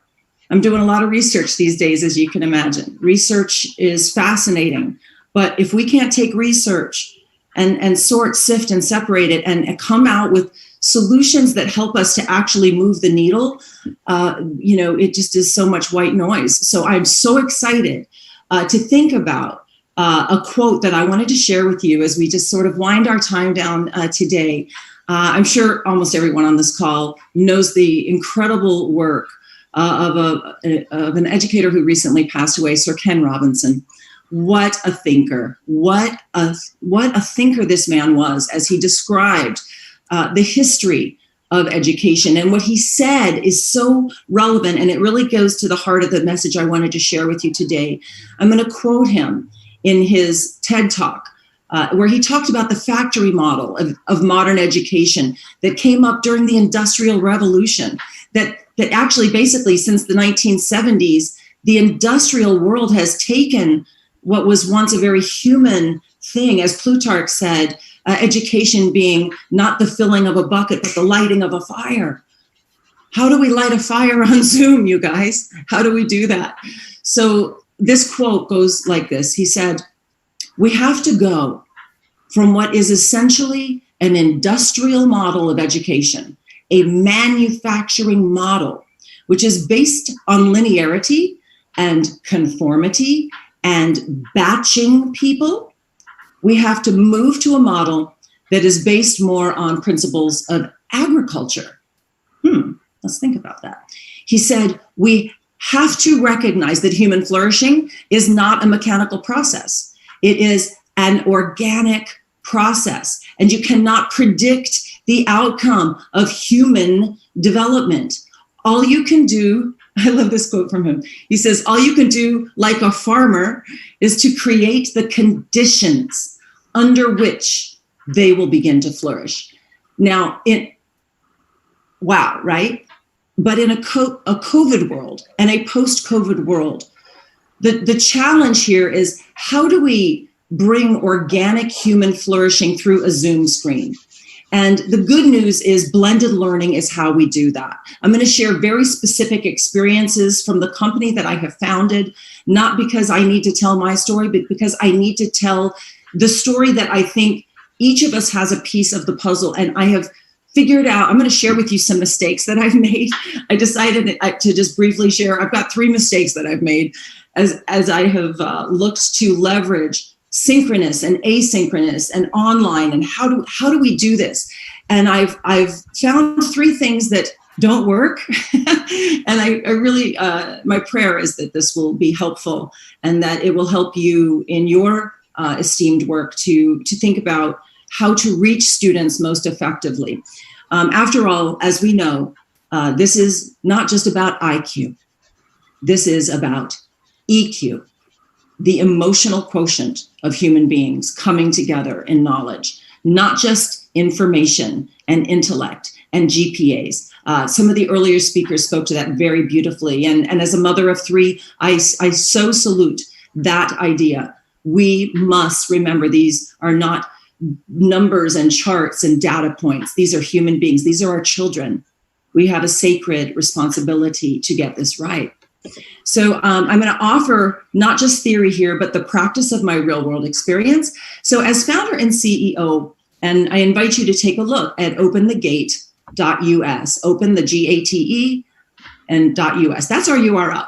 I began in 2015 a journey of raising investment, partnering with nonprofits here in the US, and iterating an online college readiness program. And I really began with some wrong assumptions, and I'm just going to sort of call myself out, embarrass myself a little bit, hopefully for the higher good. I was on a mission to increase equitable access to higher education for disadvantaged students. And I knew these would be kids from lower socioeconomic status. And the first thing is our earliest iteration of this online platform had 60 videos in it. Now, what we had done is taken tutors from my first business, Valley Prep Tutoring, here in Los Angeles. And I had 28 on my staff at the time. And I said, hey, everyone, we're going to be doing some video trainings for a project.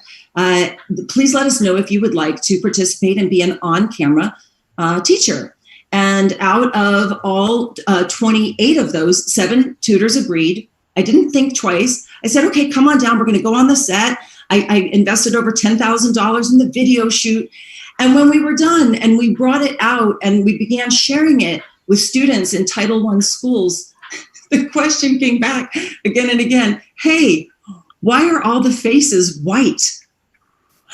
And I was so embarrassed, and it had not occurred to me, and it should have, and it's to my shame, that I did not realize that although my Valley Prep Tutoring has many African-American, Asian-American, Latino tutors, for some reason, the white tutors were the ones who would come in, and it did not occur to me.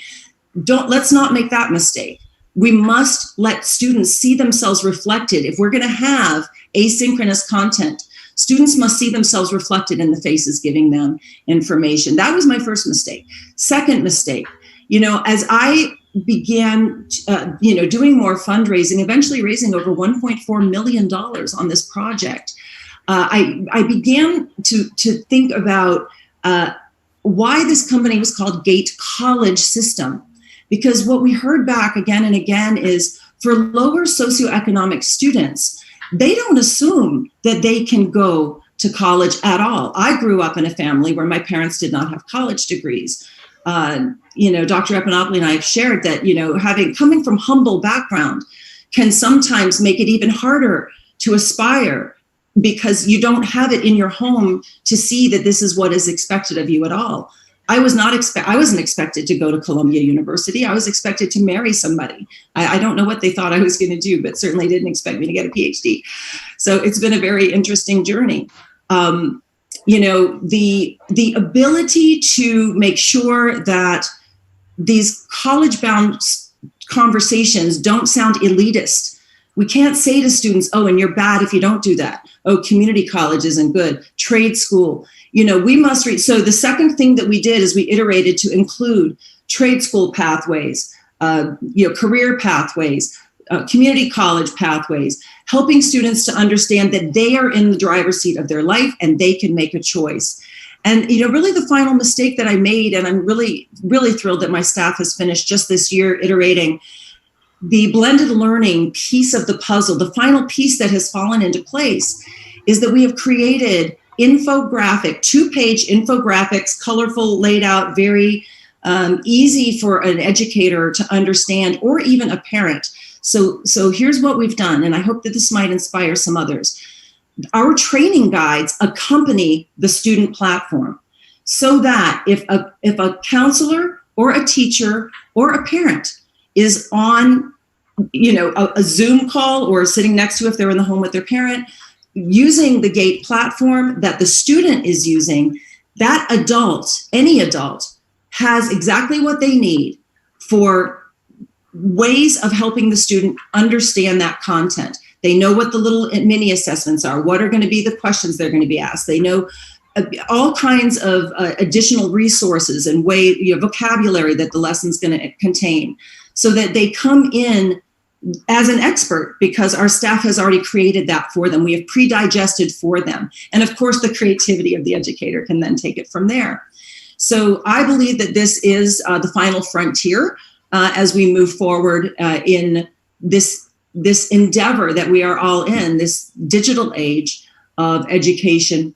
I certainly invite all fellow global leaders here. Connect with me on LinkedIn, Pamela M. Donnelly. Twitter, I'm there as well. Let's collaborate to the higher good of students across the globe. I'm going to end with a quote that my grandmother said, because my grandmother, who helped raise me, had an 8th grade education. She grew up in Appalachia in the US, but she was a very wise woman and a very spiritual woman. And as she would say, knee high, we all talk like this with a Southern accent. She would say, honey, when you're knee high to a grasshopper, you just have to remember one thing. This was my nanny. She passed years ago. You know how you love your grandmother. I'm just honoring my grandmother. She said to me, honey, to whom much is given, of them is much required. And on that note, I bid you farewell. Blessings and namaste. Thank you.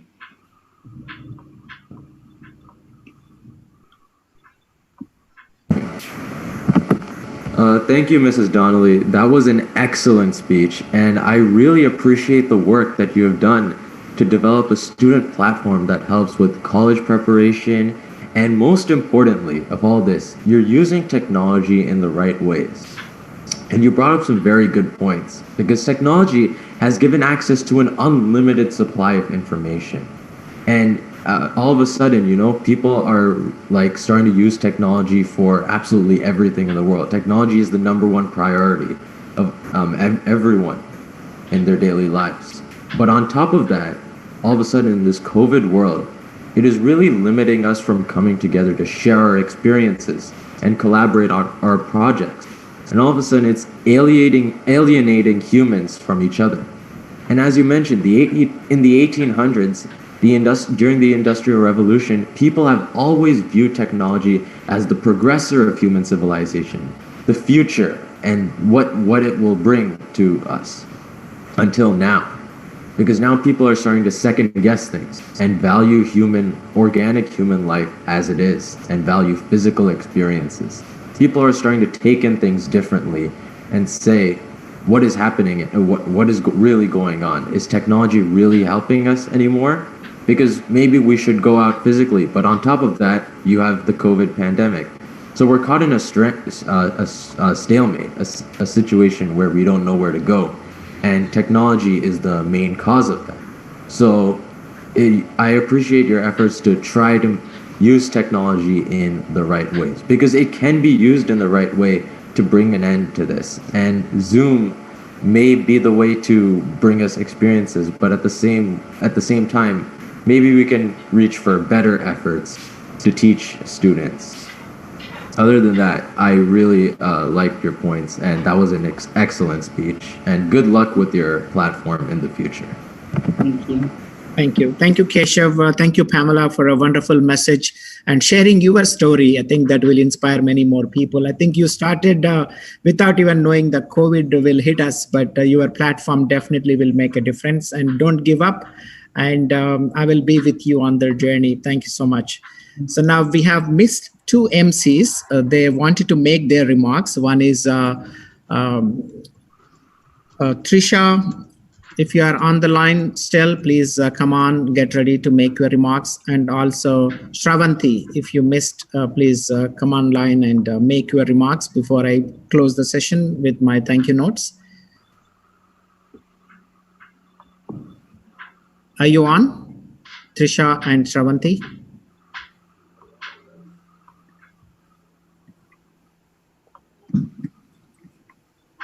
I'd like to thank Ms. Muriel Tulakema for her ideas.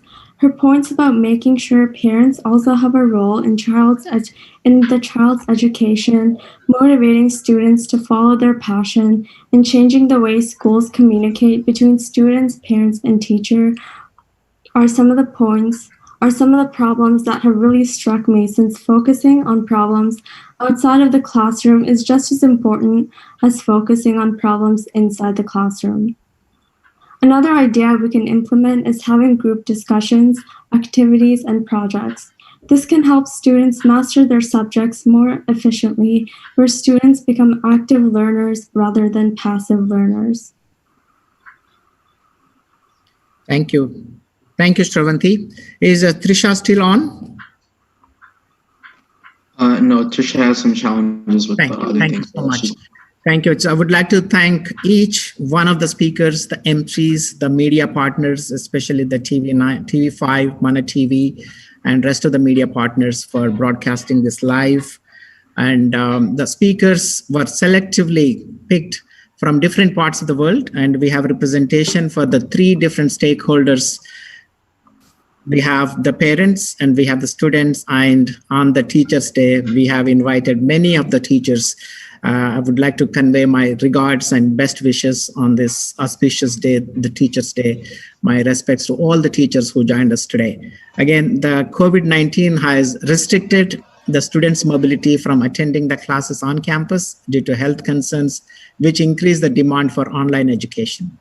The pandemic has created an opportunity and undeniable challenge to teach online and upskill the teaching staff. Inclusive blended learning, as most of you have mentioned, can enable partnerships between institutions of developed and developing countries to share the content and resources to offer affordable quality education at scale. As some of you already mentioned, that this has been a dream of my mentor, Dr. APJ Abdul Kalam, the former president of India and chief mentor of the Lead India Foundation, who promoted a Vision 2020 roadmap to see India as a developed nation by 2020 and provide affordable quality healthcare, affordable quality education, preserve and protect this planet for future generations, and bring peace and harmony through spiritual education.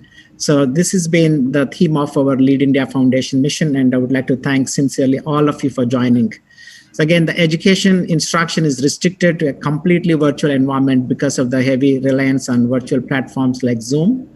And professors are struggling to adapt learning materials and to administer exams virtually. Students have lost hands-on access to labs and research facilities. Universities are in danger of bankruptcy, especially not able to attract international students because of the COVID travel restrictions, and facing many structural disadvantages as well. For example, access to high-speed internet, especially in the developing countries, and also underprivileged students in developed nations as well. Impact of travel restrictions and visa policy changes on foreign students definitely impacted the education institutions in the US and other developed nations.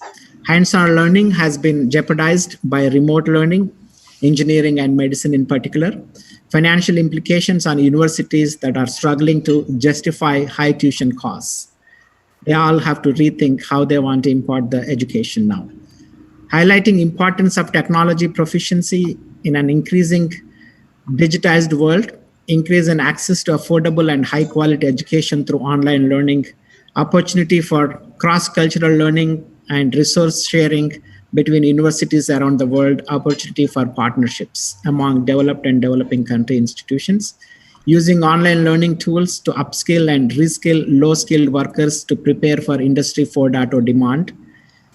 So some of the recommendations I personally feel conceive and implement policies to offer affordable quality education at scale, maximize the utilization of technology to connect developed and developing countries, use innovative methods like virtual reality, augmented reality to provide hands-on learning opportunities, I request all the eminent speakers of this global webinar to continue to propose solutions that may work for each geography is different, each region is different, and the language barriers and economic constraints that they have, so that the governments can act fast to deregulate and enable academic institutions to continue to teach.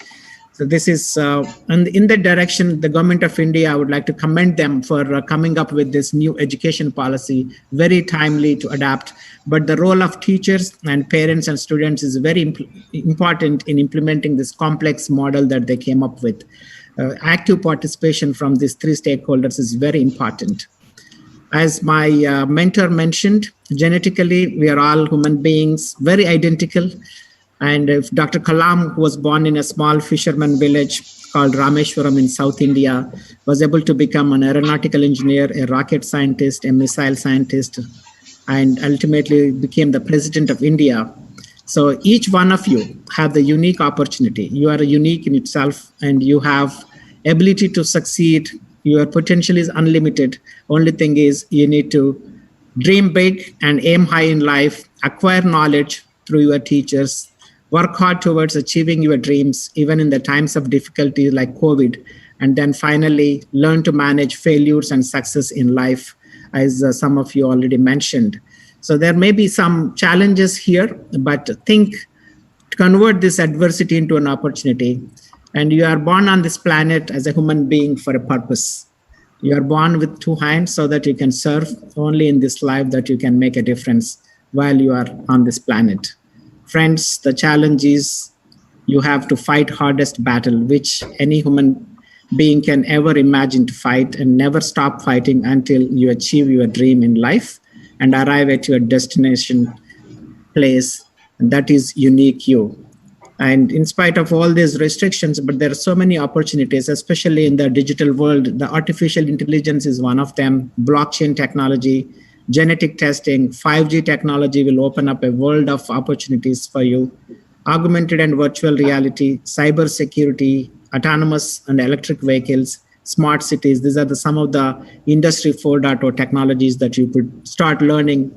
And don't give up. Be confident. This COVID cloud will pass and you will emerge as usual. So with one favorite poem of my mentor, I would like to recite here before we conclude this session today. He always recited in his meetings. This is from Dr. Kalam. When there is a beauty in the character, there is harmony in the home. When there is harmony in the home, there is order in the nation. When there is order in the nation, there is peace in the world. So peace comes from harmony, and harmony comes from the beauty of character.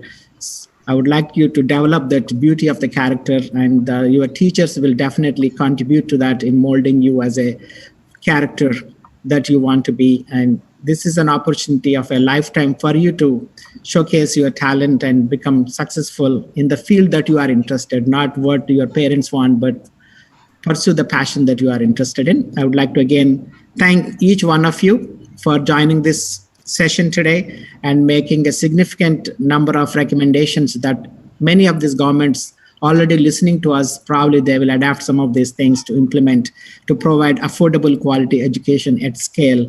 And in spite of these COVID restrictions, and we are able to connect globally, and we will stay connected and continue to pursue this passion that we want to provide this affordable quality education to all the global citizens of this world. Again, thank you so much. I would like to say one more time, thank you, thank you, thank you, and God bless you all. Please be safe wherever you are. And we exceeded a lot more time. I tried several times to reach the minister, but he could not be joined. So he apologized for not able to join, but he will be joining us in the next webinar. So on a closing note, our next webinar is in October 15th, which is Dr. Kalam's 89th birthday. On that day, we are doing a world record event, a non-stop 24 hours continuous webinars, starting with Australia to all the way to South America. And we will keep you informed